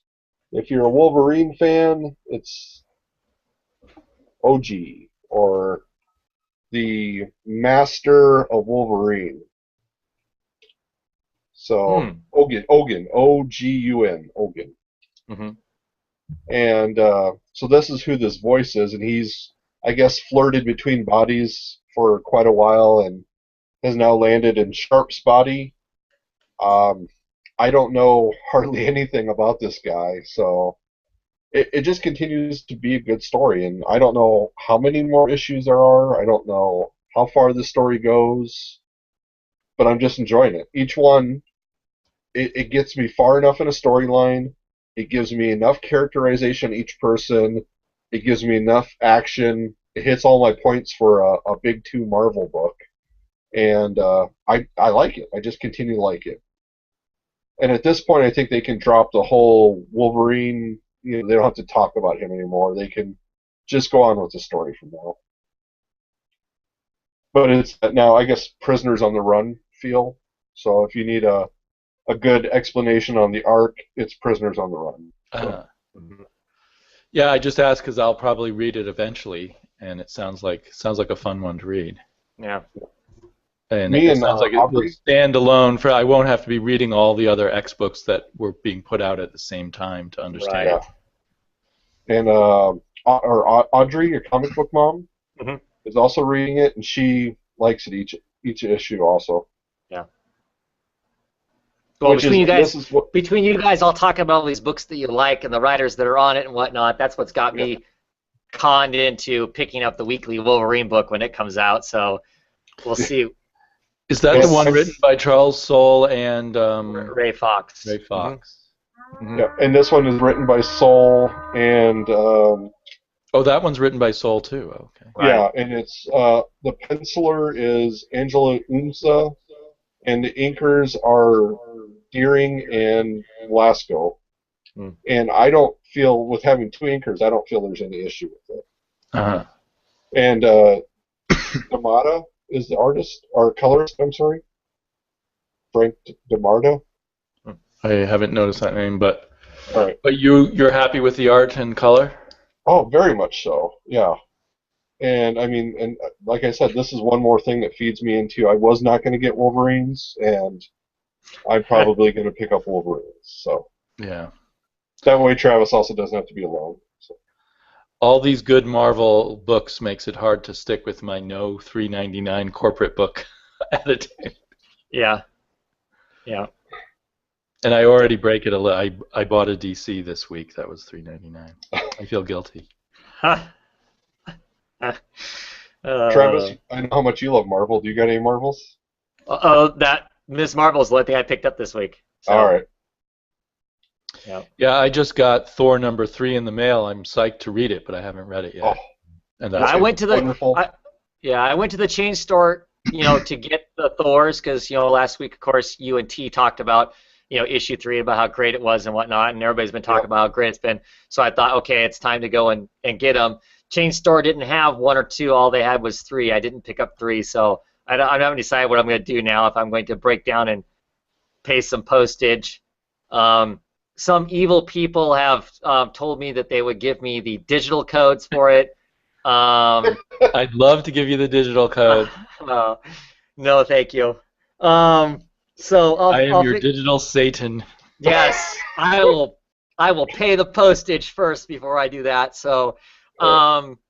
And they're nice art to own. So. Yeah, I'll figure something out. I haven't decided. Like I said, I haven't decided if I'm going to mail order those. At some point, I'll see if my shop has copies. No, it's okay. I'll like I said, I'm either going to order. I got some other stuff I probably need to order and pick up that I've missed out on that I want to go. So. At some point, it makes it worth me ordering from Midtown or somebody else that's a little more on the spendy side as far as shipping goes. Once I get enough stuff together that it's worth the shipping. So the Marvel books go through Charles Atlas ad again. Yes, yeah. I noticed that. I thought that must be a joke, but I see it in all of them. Yeah, well, they're advertising it as a joke, but the real thing at the same time. So it still exists. Yeah, they're kind of making fun of themselves in the process of still trying to pitch. You can stop people from kicking sand in your face. So at first I was trying to figure out how does this tie in with Ms. Marvel? Right. It's part of the comic book. Yeah, I noticed that it's been in all the Marvel books. So because I don't think I've seen this ad for 20 years. Right. Well, I just saw it very recently, but yeah, that was in a book that was published in the 80s. So. It was, I don't know if you realize, Mike, but this particular ad you would see as a reader of comics in the 70s and 80s and probably the 60s and 50s. Yeah. In almost every comic book. Yeah, because then I also read The Legend of Luther Strode, and it made me think of that too. Yeah. Yeah. So, yeah, I guess you can still get a body built by Charles Atlas. Pretty good news. Yeah. Is it still One Thin Dime? It doesn't mention that. No, I doubt it is that. So any other Marvel stuff we want to talk about before we move on? Nope. I don't know what news came out this week on anything, actually. I didn't catch anything that seemed like it was that earth-shattering and whatnot. I think it's a slow, unless oops happens, it's a slow news time as people roll into the holidays. This is not the time somebody's this is not the time somebody's pitching something or saying something new is coming out. So yeah. Okay, well let's move on to DC books. What do we want to talk about DC wise? I have a few. So I enjoyed a lot of DC books this week, but I did too. A good number of them. What do you want to start with, Damien? Well, I'm not sure what to choose to start with. Multiversity or Batman and Robin or Let's go Multiversity. All right. Yep. I think we all picked that up, right? Thunderworld? Yep. The new Thunderworld adventures. Speaking of my daughter, we read this entire issue together, which means it's in bad condition now. But so it was interesting that I could read this to her, and she found it very enjoyable, without any subtext or anything for her to worry about. Mm-hmm. Not even was it Lady Silva's low cut cleavage there? You know, my sister just, I mean, my daughter just kind of stared blankly during this scene where they're arguing about, or talking about whether she's better looking than Mary Marvel. All right. And I don't know what she made of that, actually, because I don't think she's come across much discussions about, better looking hot women versus not hot women being popular with older males. Older males meaning teenagers and up. Right. She didn't think she looked like a Power Girl? So. No, I think we'd have to have the Power Girl window there for her to notice. She didn't think about that. You know, because of comments of her mother in general, she says she doesn't like cleavage or bare midriffs, but I'm not sure what she thinks that's all about. I loved this issue. I thought it was just a lot of fun. Yeah. It played well into the softer, gentler side of superheroing really well.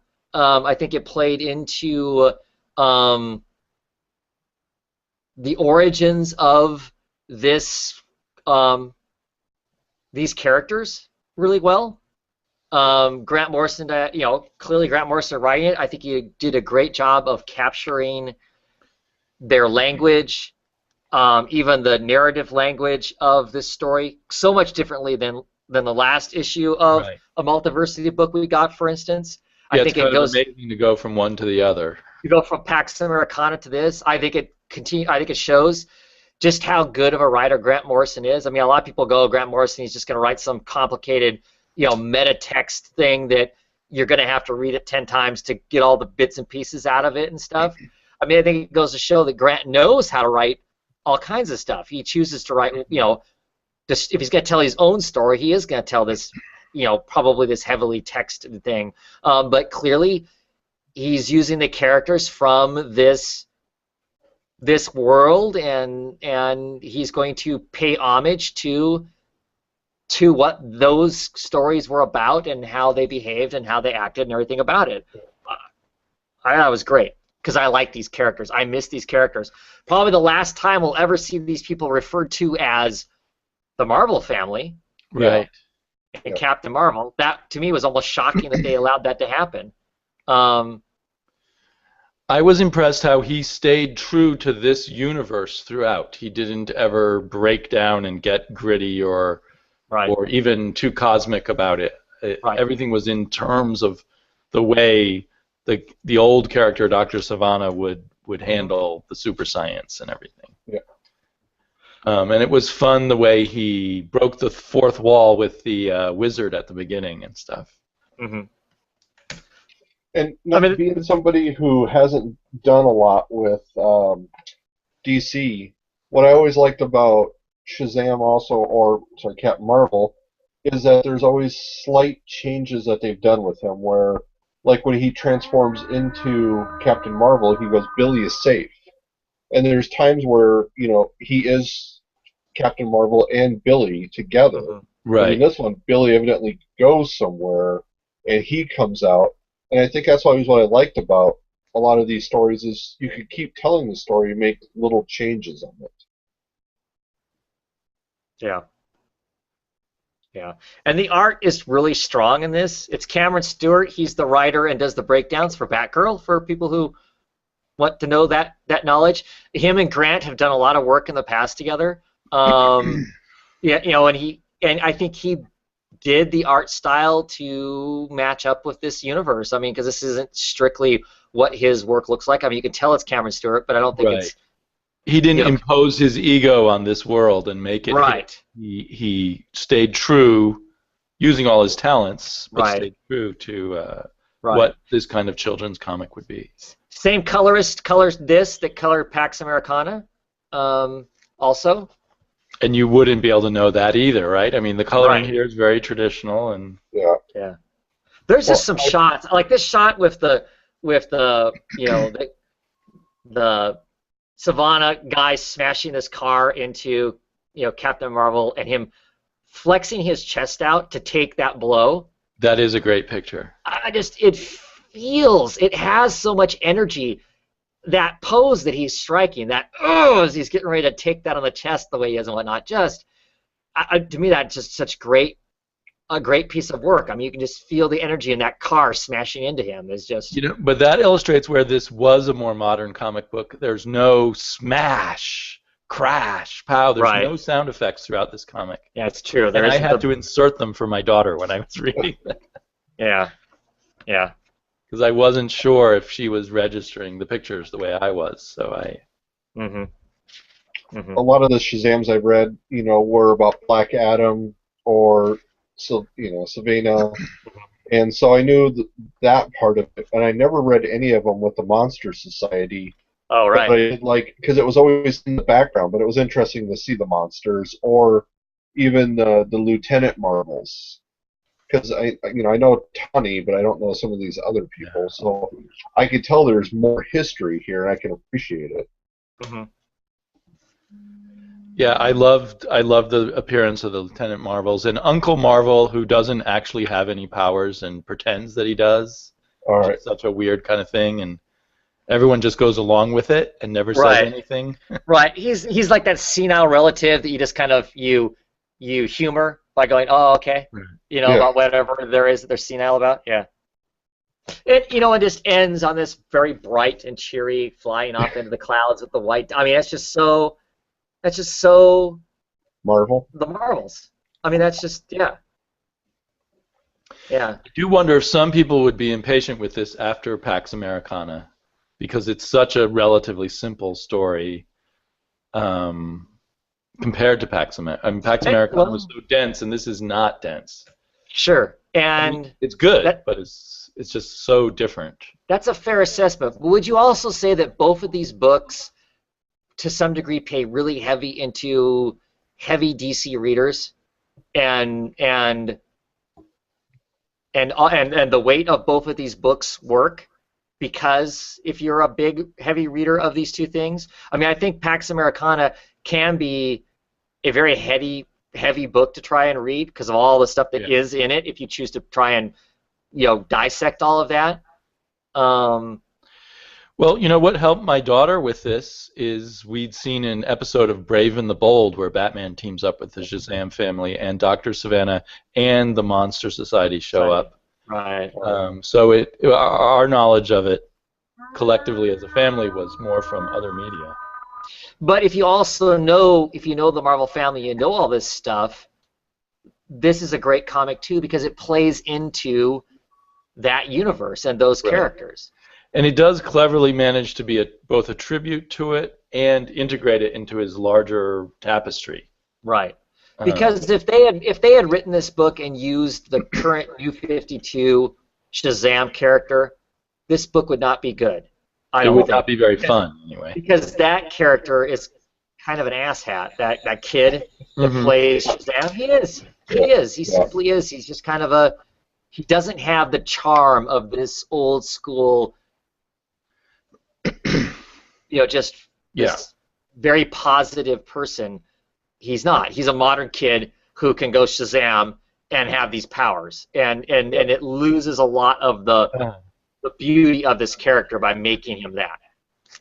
By modernizing. I liked that other Shazam, actually. I read it in trade and liked it. Yeah. But it's totally different. It's not Right. even, other than the costume, it's not the same thing.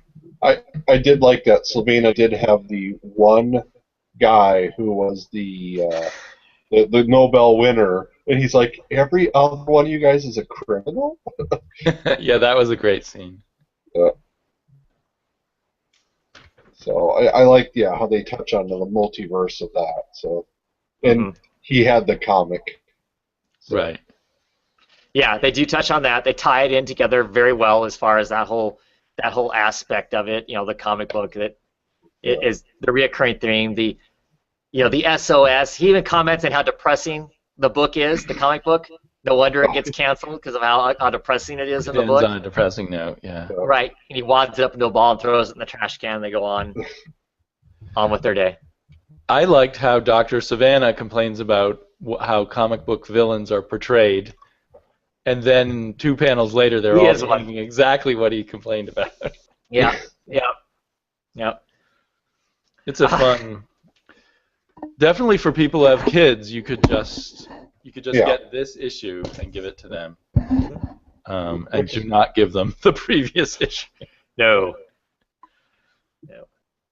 And maybe that's the thing that we're missing out on most with the New 52 Shazam is, that at least it seemed like a lot of that series you were able just to sit down and read it with a family member. So. Right. But I've read some good Marvel family-oriented stuff that I would not sit down with my kids at Quacking Dut's age, that are great books that have a serious tone to them and whatnot. There's some great stuff that Jeff Johns did with the Black Adam character around the time of the 52 event. That was some pretty awesome stuff in there. Where he was searching for Iris? Yes. Okay, all right, I know what you're talking about. All right, yeah. And I really enjoyed some of that kind of stuff, but not something you would. He rips people's heads off and stuff. Yeah. Certainly not something you would read to your kids. Yeah. So Multiversity, just wanted to say, if it keeps up at the pace, I guess I've liked most of the issues and loved a good portion of them. If it keeps up, it may kind of become a classic, I think, of one of Grant Morrison's top books. But unlike All-Star Superman, it won't be one I can just hand to people who vaguely know who Superman is. Right. And have them enjoy it. It really is a comic book for the comic book fan, of the DC universe. It really is. Not to discourage people from getting it, but I really feel like that he's paying homage and playing with a lot of that stuff. I think that, he's touching base on all of these different properties that the DC has owned over the years, and touching base with all of them, which is really fascinating that he's touching base with all of these different places, which with the coming of the New 52, they pretty much eliminated. I know, that's very telling, isn't it? They erased the entire chalkboard of all of that stuff when the New 52 started up, back up and whatnot, and this whole series is basically going back through time of the DC, of all of DC's properties, and going, there was the Charlatan characters that we own. There's, the World War II, pre-World War II Justice League type stuff that was out there. This stuff of the, I can't remember what company it was that owned Fawcett. The Fawcett stuff. All these different things is great. But at the same time, I think it's curious that it's all being produced when none of it exists. I mean, they're saying it exists, but we don't get to read any of it. Yeah, in a way you could say he's saying, look at all these different things you could do with the container of superheroes. You don't have to just do it one way. Yeah. Well, I would enjoy it more if both DC and Marvel did that. I mean, part of me they're thinks moving a little bit in that direction at the moment. Part of me thinks it's cool in a way that the universe is all tied together. So obviously, if the X-Men do something on the West Coast, people on the East Coast are going to go, "Wow, did you see what the X-Men did on the West Coast?" And it's in other people's books. It's commented. It's there. It feels like it's all one place. But at the same time, there are times where it would be nice. That was one of the nice things briefly about Earth 2. You did feel like it was its own place with its own thing going on. It kind of mirrored, but really didn't. It was its own kind of a thing.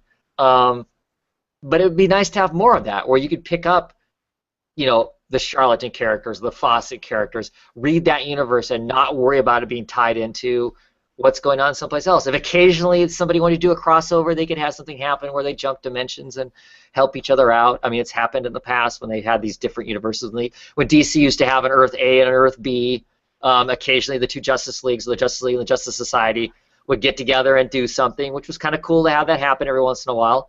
But they could still be their own thing. You didn't have to worry about one being the other. And there's none of that right now. I don't think. There's almost everything is hard and fast. All together, both companies. Well, but a little bit of loosening of the strings just recently, like Batgirl, which I don't love, doesn't really play with the continuity well.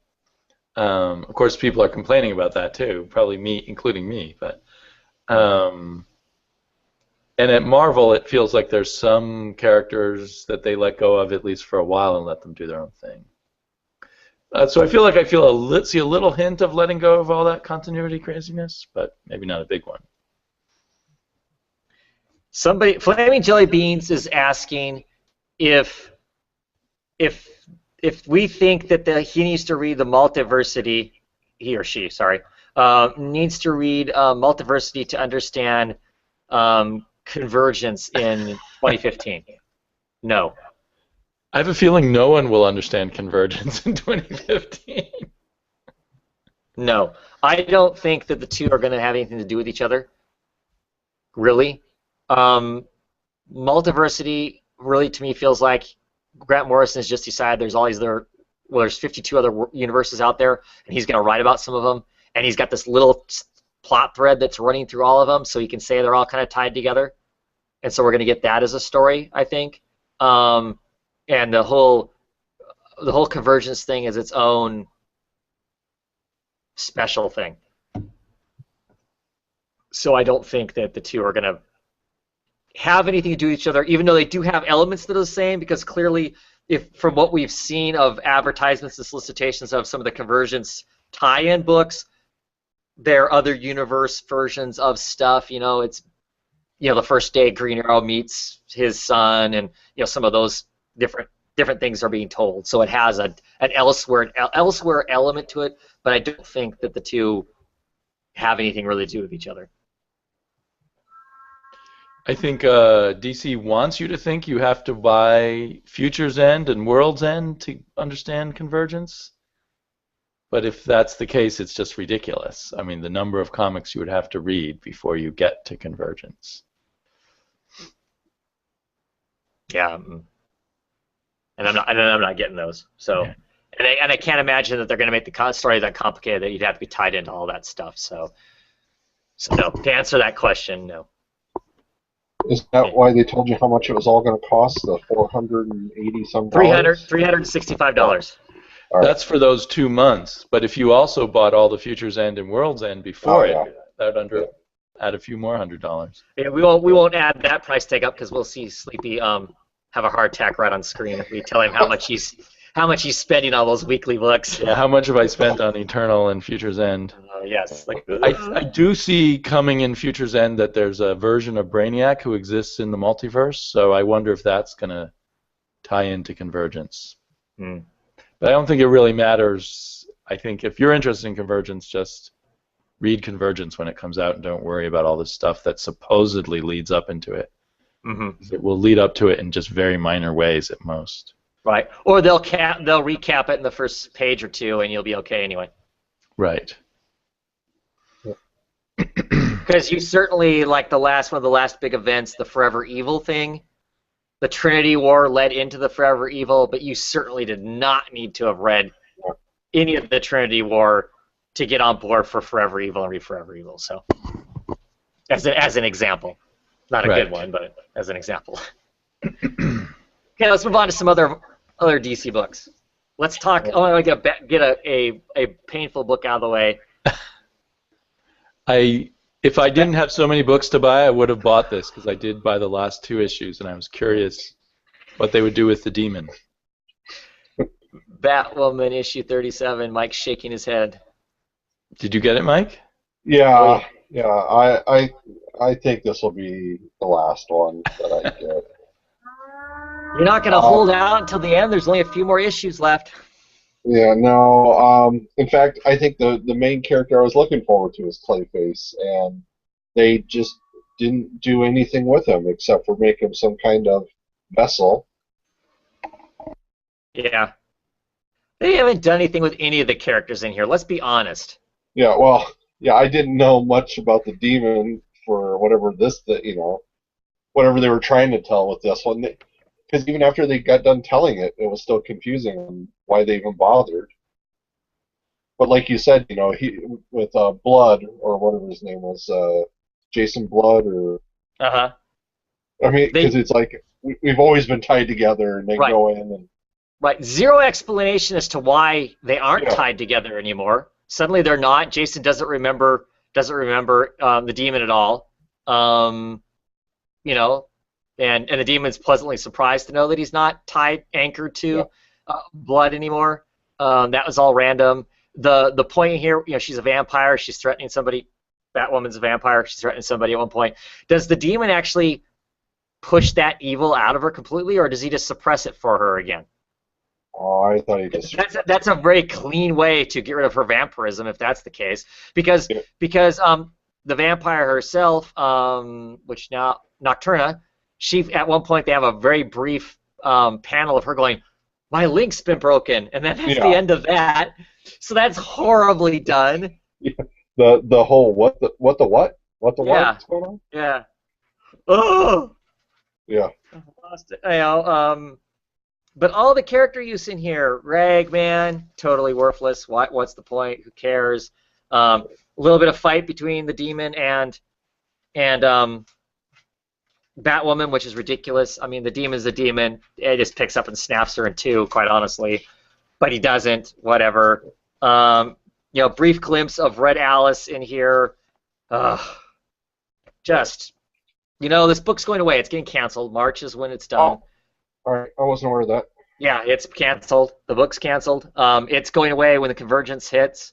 Part of me really hopes. I like this character. I like Batwoman. I hope they find a new creative team, somebody who seems actually invested in doing something worthwhile. Hopefully they get an editor that is excited to...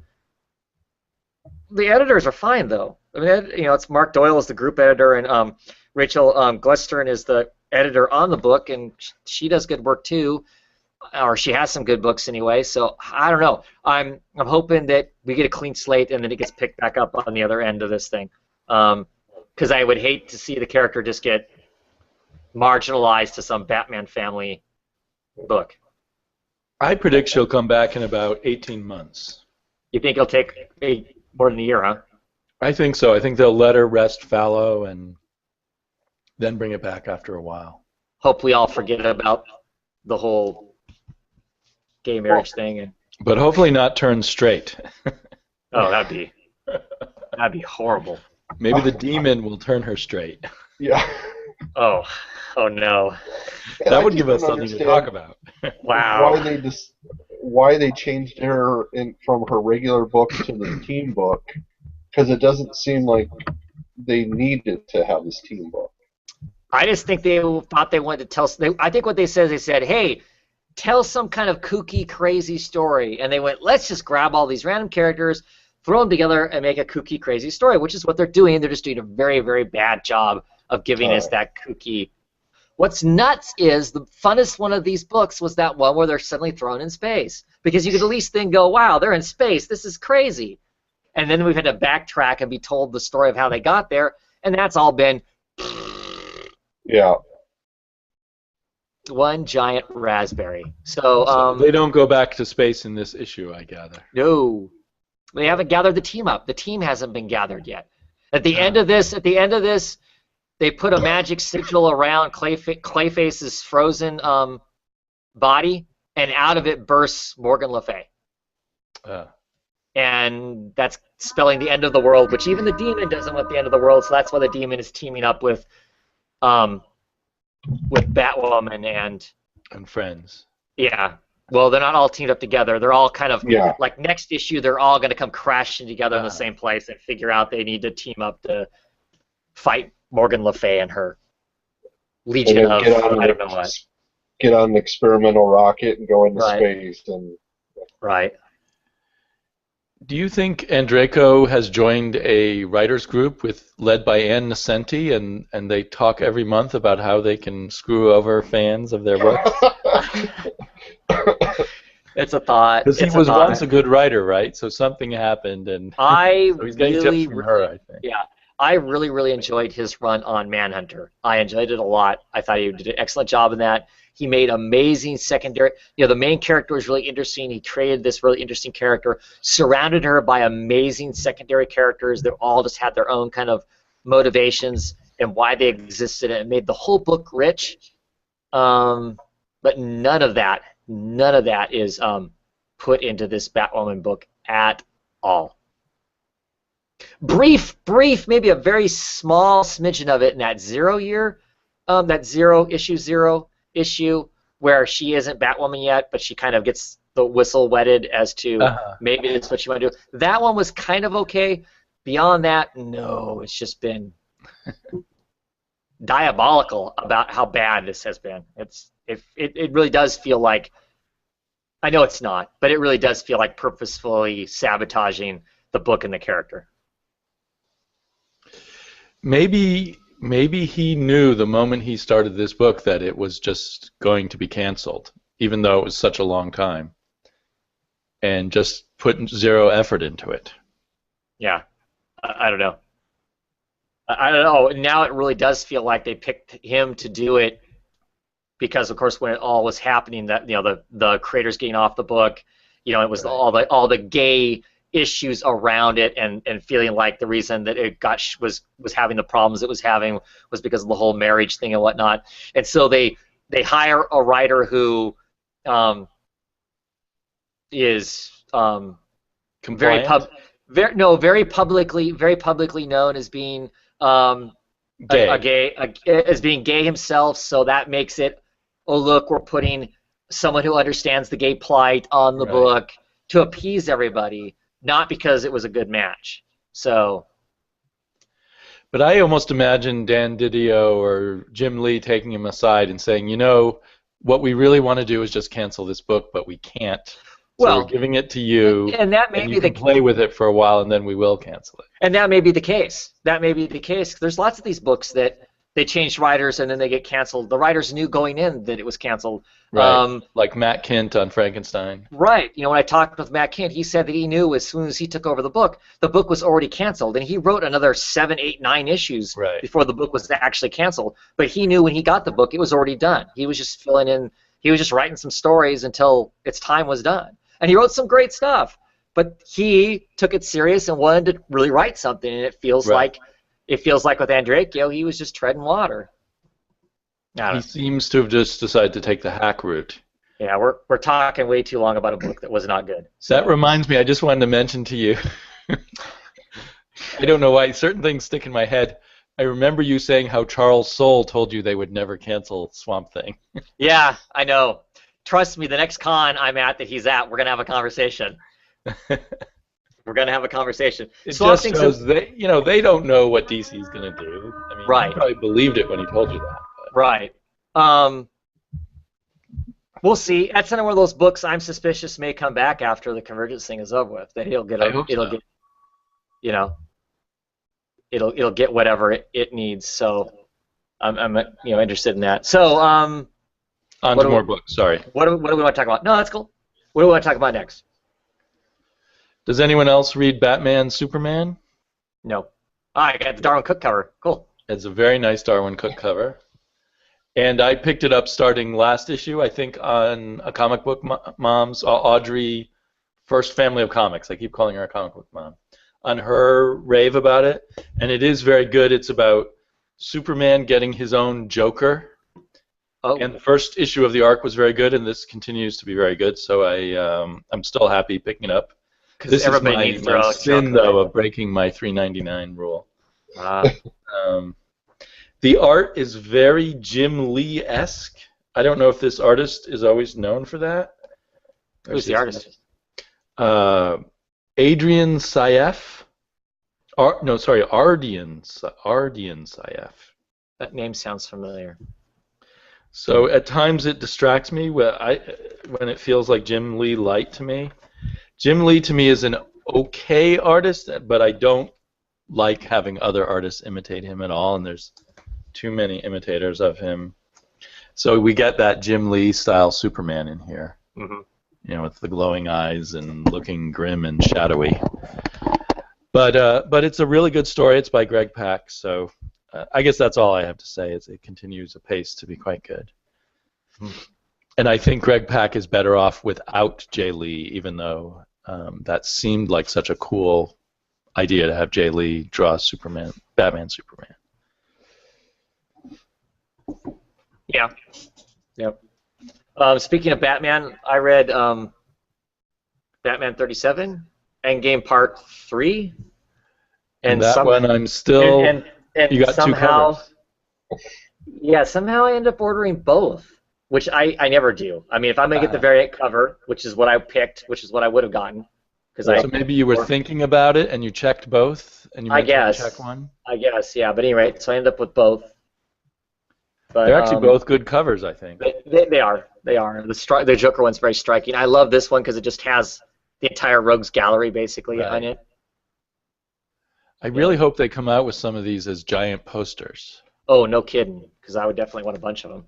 Because there's some of them that I love the covers, but I do not want the comic. Like the Teen Titan one is just awesome. Them as a band, I really want that. It was so hard not to buy that Teen Titan one, but I know that I would hate the interior stuff. So if somebody walks into a comic book store and they find one that the cover's ripped off of, it wasn't me. Just saying. I really am enjoying this. I'm really enjoying this book a lot. It's almost like the next part of Death of the Family, because of course Joker has come back, and this shows just how smart he's. Smart and devious, not crazy, but smart and devious. This is making him feel like the reason he is Batman's real nemesis. There's some of those elements in this, and I really like it. I've talked on Twitter with a couple people about it. There's a couple elements that I think would be better if everybody and their brother didn't know who Batman was, for instance, because it's getting to be a pretty heavy laundry list of people who know that Batman is Bruce Wayne. This, Death of the Family, I know, Damien, you read Death of the Family, right? There was always this question of, did the Joker know who Batman really was? And we all kind of go, well, if he did, he wouldn't admit to it. When Bruce shows up with a card at the insane asylum and all that, he didn't want to know. It almost seemed he didn't want to know. He's too crazy. We all came up with all these things and whatnot. He wants Batman to just be Batman and not be a human being. Right. So this is anybody who hasn't read this yet, if you're interested, don't pay attention. But at the very end of this issue, there's the Joker, and he says, "Hello, Bruce." Okay, I'm done, Damien. I think I'm gonna go tomorrow to the comic book store and pick up all 3 of those issues. They're cool. I'm really enjoying this. This has been fun. It's been exciting. I know some people, the first issue of this arc, when it started out, they're like, oh, because he's fighting the Justice League. That was all fun. I mean, there are things you can complain about it. I mean, Wednesday Serial complained about the fact that, of course, Batman whips out all these different things, that there's no story as to how he got them. Those are all legitimate complaints, but you can also look at it as it's Batman, and so that stuff just, Batman has it because it's Batman. Right. But this is great. I just think it's a lot of fun. This is the impact at the very end of this would have meant more if, like I said, there wasn't this laundry list of people knowing that it seems anymore that Bruce is a Batman. But this feels like it's the next phase of a larger story that Scott Snyder was telling about the death of the family. And Endgame is a great, seems to be a good title for what's coming, because the Joker is burning the world down around him. I mean, he has gassed pretty much most of Gotham with a new version of his crazy gas that they don't have a cure for right now. So they're looking for patient zero right now. Batman is, to try and get patient zero so they can hopefully work up an antidote. And Joker is going to town on the people around Batman. So. Yeah, it's, from everyone I hear talking about it, it just sounds like a really exciting arc, and I don't think I want to wait on trades for it after all. The backstories by Tinian IV are okay. You know, they add a little bit of something maybe. Just some different viewpoints on Joker, basically, is what they are. Different. Are they all by the same artist? No. No. Okay. No, this one's by Encina, I think. Because the one that had Kelly Jones, that alone made me want to buy it. That one was cool, but they're not all that way. This one is art by John Macria. I haven't heard of him. Yeah, and it's okay.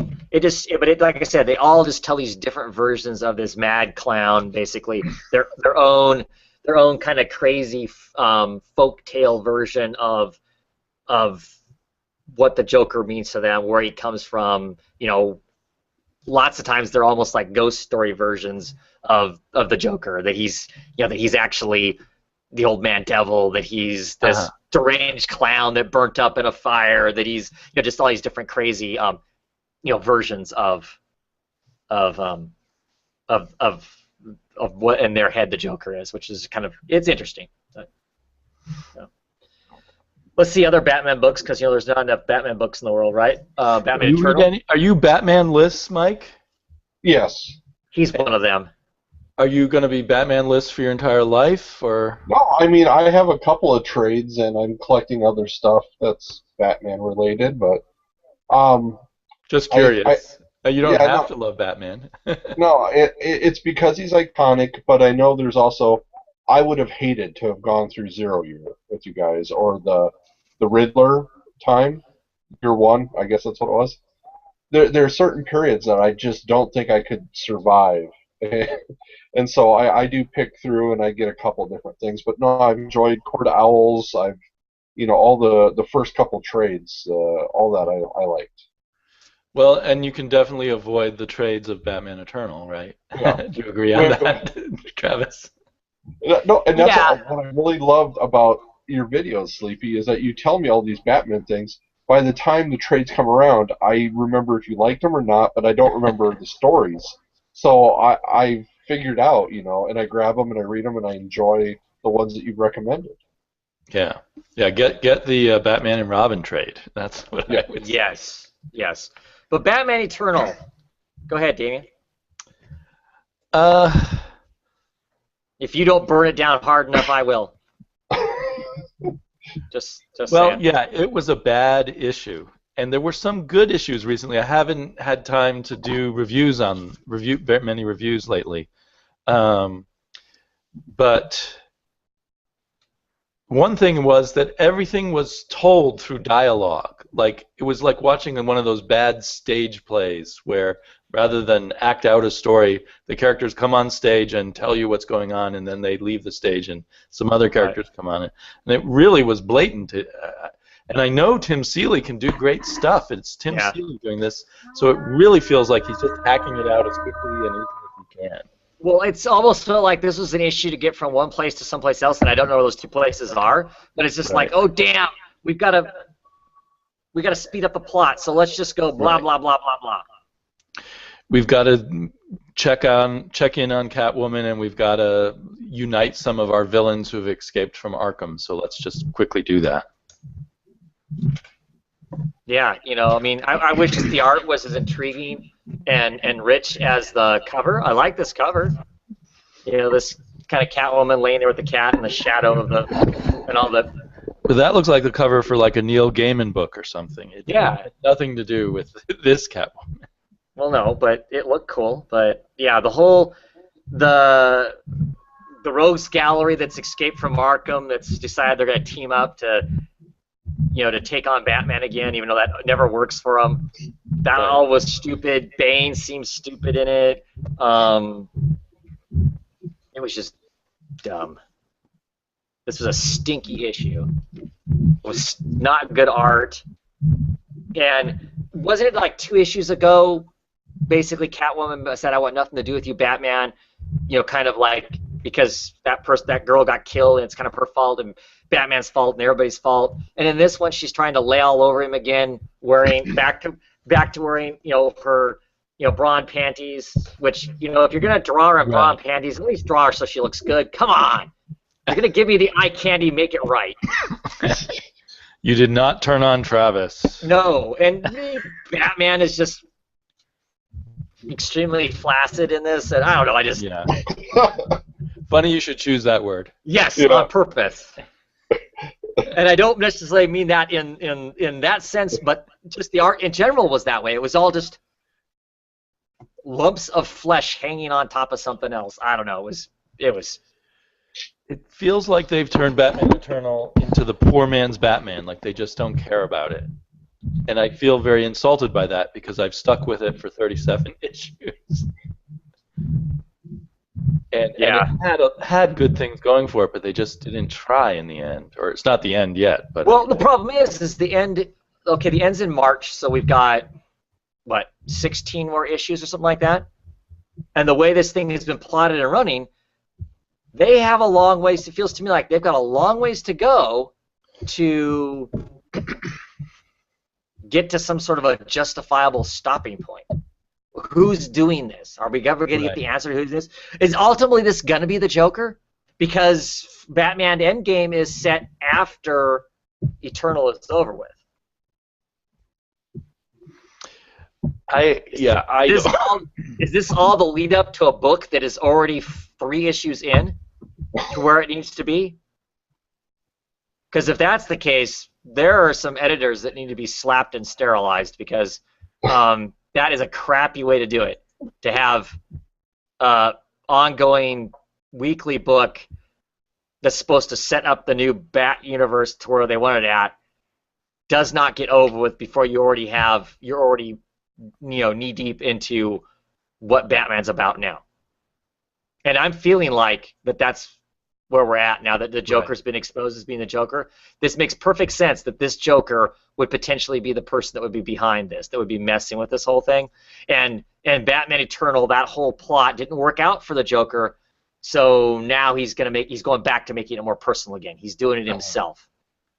That would be funny if the last, issue 52 or whatever of this says, "See Batman 36" or something like that. Well, it would be funny in a very cynical and... It would not really be funny. And let's give ourselves the finger.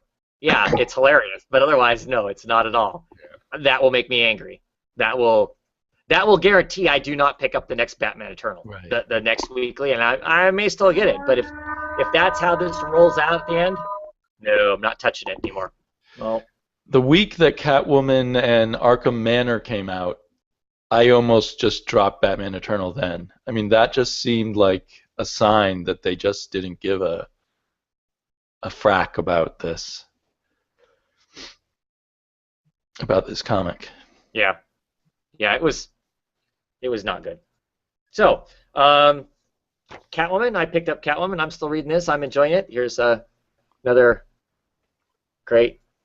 That is a wonderful cover. Cover. I'm really enjoying this. I know you didn't really care for Catwoman.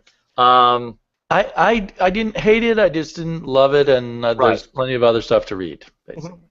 Mhm. And it's kind of basically more of the same elements that are there. You know, she's trying to run this mob family. She has to make some seriously hard decisions in this. Um, Somebody in her direct family they end up finding out that that person's a mole. She knows the person's a mole, but other people find out that that they're the mole. And of course, in a crime family, you don't let moles live. So some hard decisions have to get made, which I think are really interesting. It's interesting watching her fight with the decision that she has to make to get rid of a cousin, basically, because this cousin is telling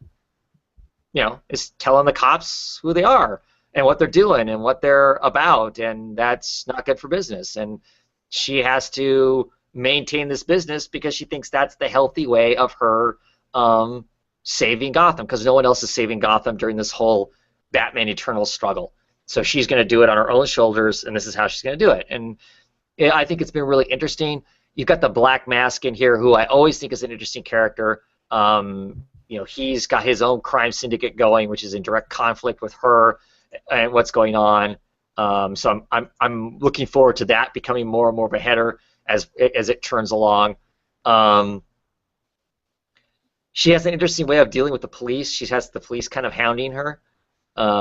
She walks right into the police department and basically makes out with the detective, who's she's had a on and off again kind of relationship. The reason she does it is she goes in and smooches him and acts like they have a relationship in front of all these other policemen, because now there's no way they can really investigate her without potentially implicating themselves in something. It's her way of kind of muddying the waters so much that they really can't continue to pursue her in the way. And she literally says, "Good luck with your investigation." She walks off and disappears into the crowd. But I'm liking it. I mean, it's interesting. This is still in Gotham, is that right? Yes. Yeah. Okay. Yeah. But no, I'm still really liking it. I'm liking the way it's colored, like it's drawn. From like Batman 34 that she fully succeeds in leading all the mobs. Uh-huh. That also kind of bothers me, because at this point she's sort of halfway there. Mm. But in Batman 34 they tell us that she succeeded. Right. She's completely in control. She is the boss of Gotham. Right. Yeah. Your hands have to be pretty dirty to do that, even if your motives are good. Right. And that's what she's discovering. That you clearly have to make these decisions and whatnot. Each issue starts out with a quote from some other book or something, which is kind of interesting. How they tie those codes in is kind of cool. Is this Valentine's second issue or third issue? Third issue. Third issue. And in this one, she's talking about, Selene. One of the things I like about this book is this book makes Selene out to be very smart. That she's not just some, partying bimbo. Yeah, bimbo thief. She's got a brain and she uses it. She's educated. She has this kind of historical perspective on other women throughout time and their grasp of power and how do they maintain it. In this issue, she's talking about a female pirate who ends up being the richest pirate basically of all times, is known for being the richest pirate. And after she makes all of her wealth, she retires to like a gambling house, and that's where she lives her life. And Selene's trying to figure out, okay, how did this pirate do all this stuff and then retire? Because she would really like to know how to retire. How does that happen? And I just like that. I like that she has all these powerful women in her mind, that she knows about throughout time, that were successful people. It's not like all women are victims. And how do I take what they did? How do I learn from what they did in history and apply it to where I'm at now? I like that. I think that, to me, that makes her seem very smart, and that's really cool to have in the book. So it's great. I mean, not that I don't occasionally like seeing Catwoman stretched out across a rooftop, pouring diamonds all over her chest, but it's nice to see her being smart too. So, and my last DC book. Anybody got another DC book someone to talk about before we get to like the best book of the week, in my opinion? Yeah, and I agree with you. I think my other DC book I have not read yet, which is I haven't got around to reading Future's End. Oh, okay. But once I read this book, I was pretty sure it was going to be my best book of the week. Right. And I have the Darwin Cook cover, and you have the regular cover there. Yeah. That's kind of a hard choice between the two. It was. I've liked Batman and Robin so much, I really didn't want to get variants. I wanted to have the run, but The Gleason run, yeah. But that's just so fun watching them throw grenades out of the old Batmobile and smoke grenades and the flipping cars, and pretty awesome. This book, I loved it. I love how Gleason drew Darkseid's skin. Yeah. I thought that was brilliant. I don't know if anyone else, maybe other people have done that and I just hadn't seen it. But. Him all textured and rough and segmented, and yeah. There's just lots of effects in this book that are just incredible. I think few writers could pull off a good fight confrontation between Batman and Darkseid, but I totally bought into it. Yeah. A fisticuff between Batman and Darkseid, and I'm the same as you.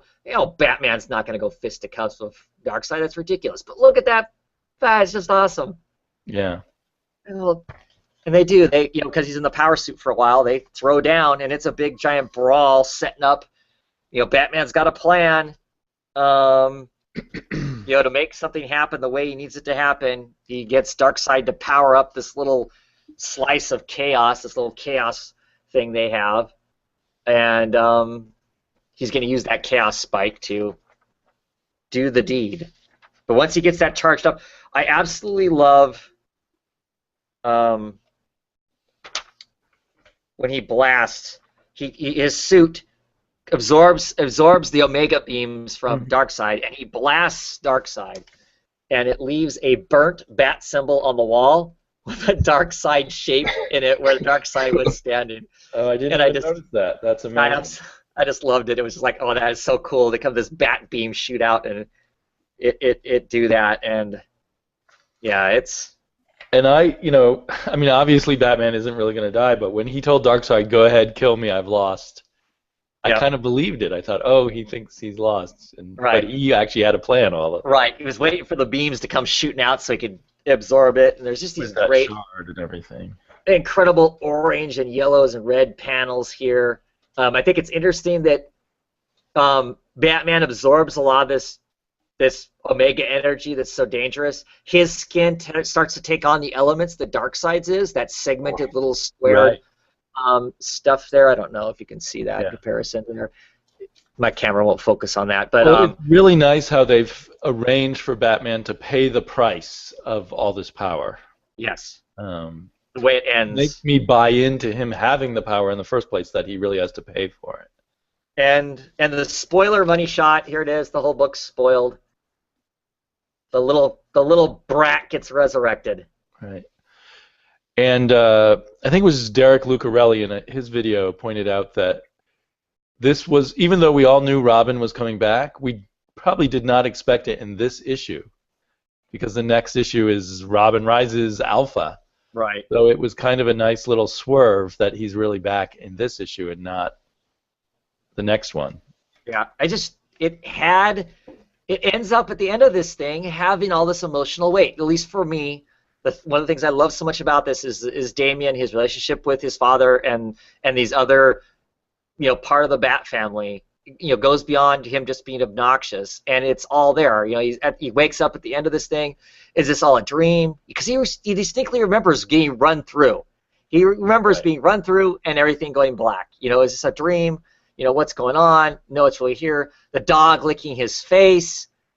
And then of course the actual ending of the issue, because Batman has paid, Bruce Wayne has paid an incredibly heavy toll to bring Damian back. He's absorbed all this lethal energy, and right now it seems pretty bad. So I'm assuming that Omega Rises, that Robin Rises thing, is going to have more of that in it. I tell you, the splash page they have. I'm not looking forward to it because I like. I don't know. I love that. I like picture. Gleason's version of this so much. I don't want to switch into Kubert world. Well, we're getting one issue of Kubert, so I'm okay with that, because clearly we get back into Gleason, because this is Kubert. This is Kubert, isn't it? Yeah. And is that Darkseid's son there? So maybe we'll have a son versus son. Yes, that is Darkseid's son. That he's punching a tooth out of. I don't know. That excites me. That just looks cool. I mean, I know it's Kubert and not Gleason, but still, that's just. I have never been so excited to see the resurrection of somebody, short of Green Arrow coming back, because Green Arrow was dead for so many years. It was nice to suddenly have them come back. But right. I don't know. I'm absolutely love this book. Well, I love this issue. It's a comic that really pays off for people who've been reading it forever. Mm-hmm. You know, it's probably a fun thing to read this arc without having read it from the beginning. But if you have read it all from the beginning, it just pays you in spades emotionally. Yes. Yeah. It's just been so solid. I mean, I will continue to say it's the best Bat book. I just think it is.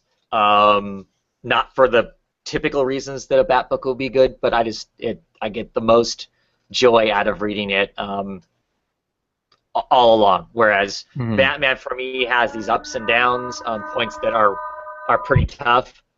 When it's good, it's good. It's really good. But this is just good almost all the time. I mean, from the first issue, when those pearls drop down and we are delivered that this is no longer going to be. We're no longer celebrating the deaths. We're celebrating anniversaries. Sent a message from that first issue that this was going to have a different emotional weight to it. And of course, then we end up having a death. A death gets forced onto the creators of this book when Grant Morrison continues to go forward with having Damian killed. And then I'm so happy that they were the ones that were allowed to bring this great character back. So yeah. I felt there were a few rough issues along the way, but overall, this has been a great 37 issues. And I worry I saw something about Endgame is going to touch down the finale of Endgame is going to touch down into a bunch of other Bat books. A bunch of books. I saw that. I didn't notice if Batman and Robin was one of them or not. But all of those are their own books. There's actually a Batgirl Endgame, and then there's a Batgirl, and it looks to me like there's a. Really? It looked to me like they were separate. So kind of like when Back to 1952 when Batman died, and then there were all those other Batman. There was Batman Rises or whatever. There was the main book and what was going on with Bruce and Batman, and then there were a lot of books had a one-shot that kind of tied into the whole thing, so you could tell Batman being gone, what it meant to Robin, what it meant to Nightwing, what it meant to Catwoman, what it meant to Gordon, all those people. But if it was a Batgirl book, they had a Batgirl one, but it didn't change the Batgirl book itself. The Batgirl book kept right on going, which is my preference personally. Uh-huh. That way I can buy those Endgame tie-ins if I want to, but I don't have to, and it's not screwing with the main book. There might be a Batman and Robin one. I think there is, but I think it's separate. I don't think it's like issue number 30 or issue 40 or something. Because I think the weakest things in this run have been when they tried to tie up a story arc quickly so that they could go to the next issue and tie in to whatever the event was. Right, sure. Like there was that Terminus storyline, which I think whatever they had in mind for it originally just didn't really happen. At least that was my take on it at the time. I'd have to go back and reread it. I am looking forward to going back and maybe rereading this whole run sometime soon. Yeah, it's been great. I love it's back. I'm excited to see what happens for the future. I mean, I think it's all over the internet. It's pretty well been spoiled that Damian comes back with some level of superpowers.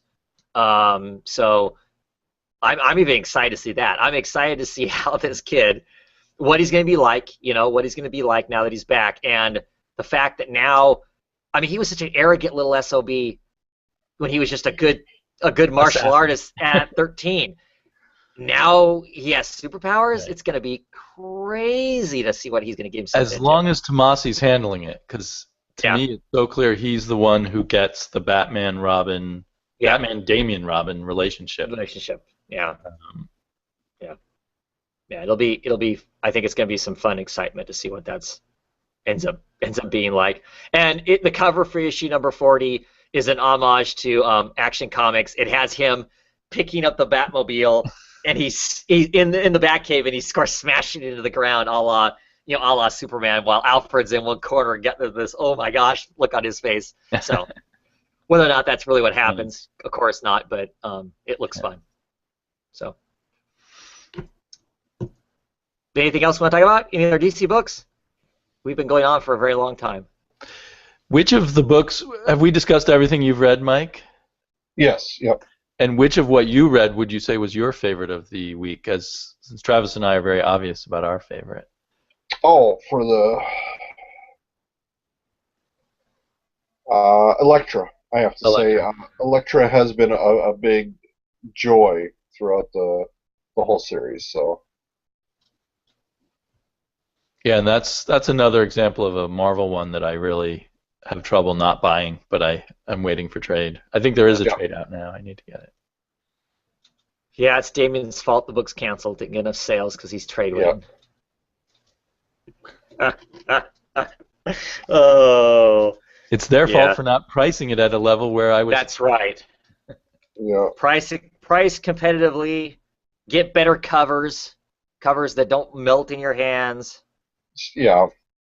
Well, and just I don't know. I just don't think they backed it the way they should with all this talk about. They backed it like they back all Marvel female books, with maybe the exception of Thor. Yeah. They might go, oh look, we got another female title. Look at us, we're being diverse, and then that's it. Yeah.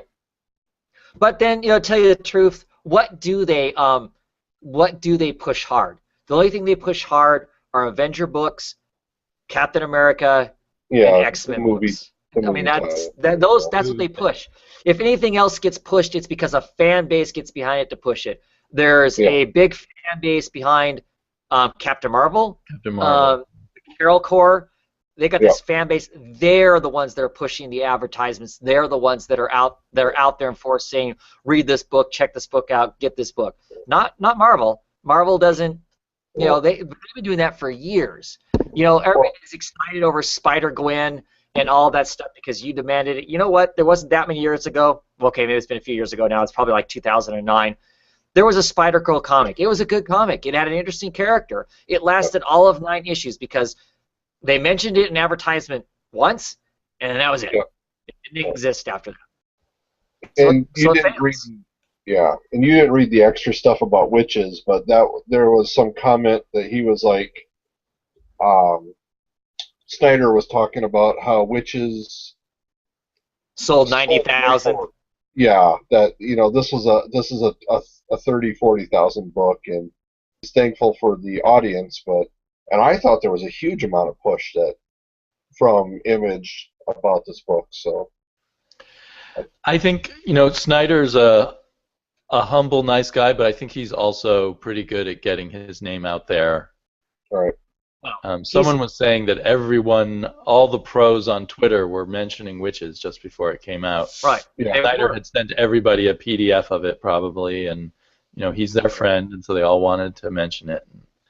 He probably does lots of things like that, which is just smart. Right. It's nothing bad about it. Well, and he's a household name in comic books. He writes Batman, for God's sake. It's the number, kind of basically one of the number 1 selling titles. So, and has been on it for, 3 years now, successfully. So, his book's going to sell more anyway. He could be selling a book about peeling apples, and it's going to sell 50,000 copies because Snyder's writing it. Yeah. Brian Michael Bendis's Icon book is not selling like that. Not now. I don't think Bendis is at that level anymore.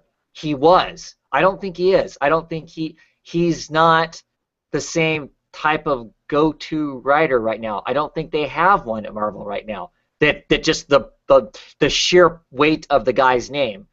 All right.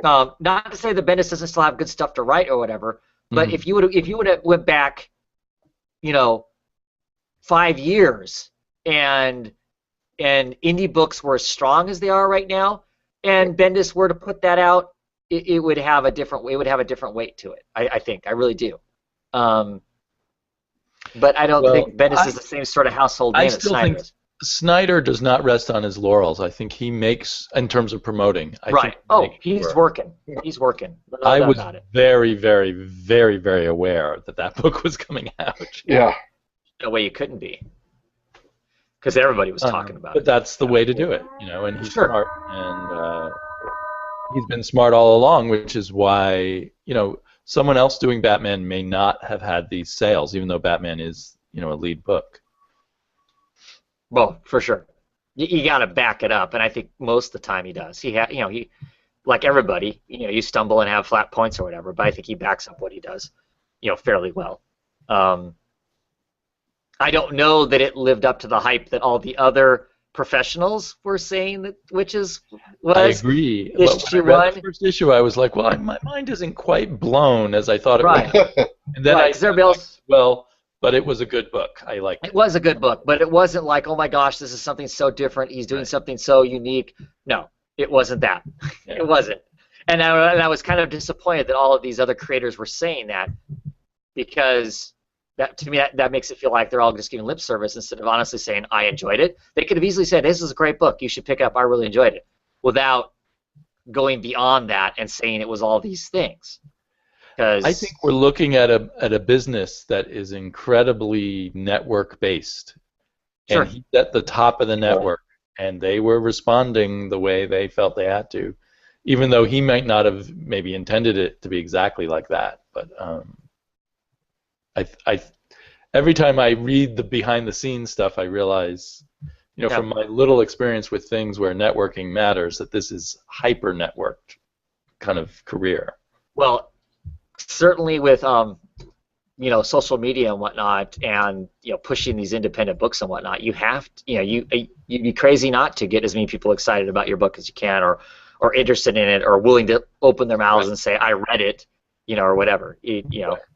No, but to also make sure that when you have the opportunity to say nice things about Scott Snyder, that you do, because he might be able to do you a favor down the road. Whether or not that really happens with him in particular, that's how the industry, I think, works. Mm. And all industry... Yeah, except for you very quickly. I don't think we're dumb readers and consumers of comics. True. You do that too many times to any of us. We all have voices too, and we're all going to start going. When you say something's awesome, I'm going to call bullshit because you're just giving me lip service because it's the next thing your buddy's doing, and not because it's actually something I should be excited about. Right. But we do notice that all the time, right? With the websites.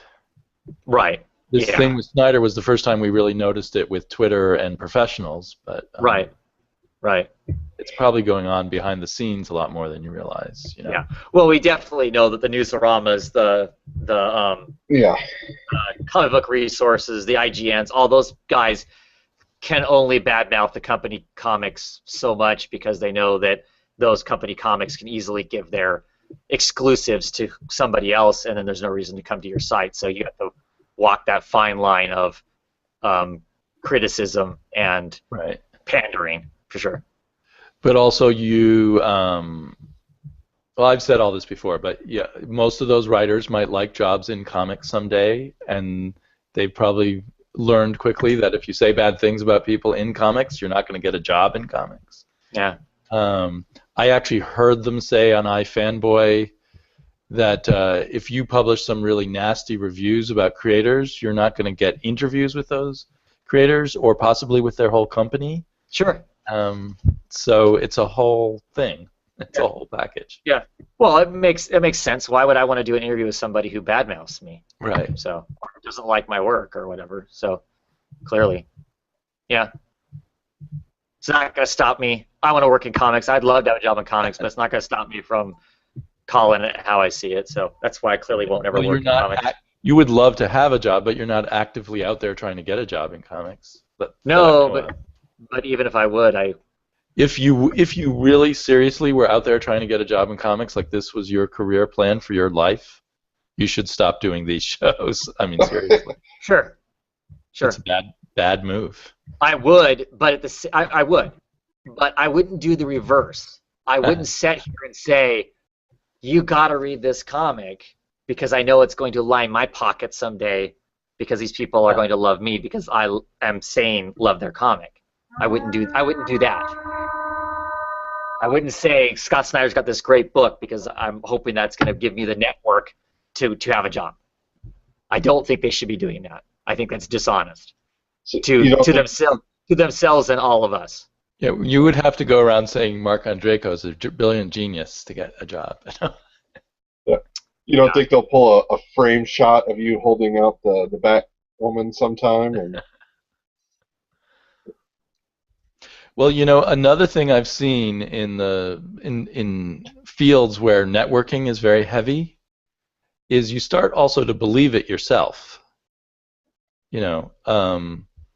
If it pays to believe that Scott Snyder is the ultimate genius of comics for your career, you start believing he's the ultimate genius of comics. Yeah. Mm-hmm. And I say this with all due respect of Scott Snyder being an extremely talented writer. Sure. I don't think anybody's are saying that he's not or whatever. It's just interesting our observation of the social media that we pay attention to, how there was that huge, 2 weeks out to a week out from that book's release, that it just seemed like every creator was mind was blown by this comic, and then when we get it in our hands, it didn't reinvent anything. So but yeah.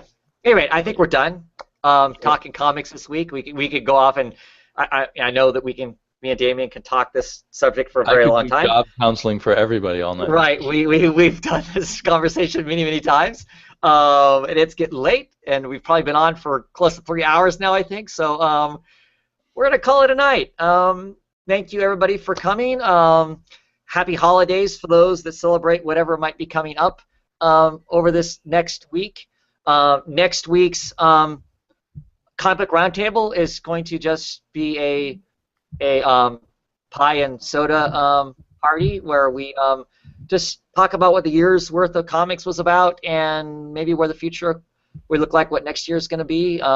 We might talk about the week's comics some for those of you who are lucky enough to get to read yours. I won't be able to read mine, I'm sure. I'll get mine late because of the way the holiday works, and I work. So, yeah, we're just going to have a good time. I'm hoping to get so many little boxes down there that we fill it up completely and nobody gets a word in edgewise. I don't care. It should be a good fun. So with that, I want to thank you guys for showing up tonight. Mike and Damien, appreciate you being here. Thank you. It's a great pleasure. Yep, great as always. Hopefully I'll see you guys back next week for pie and soda. Have a good night, everybody.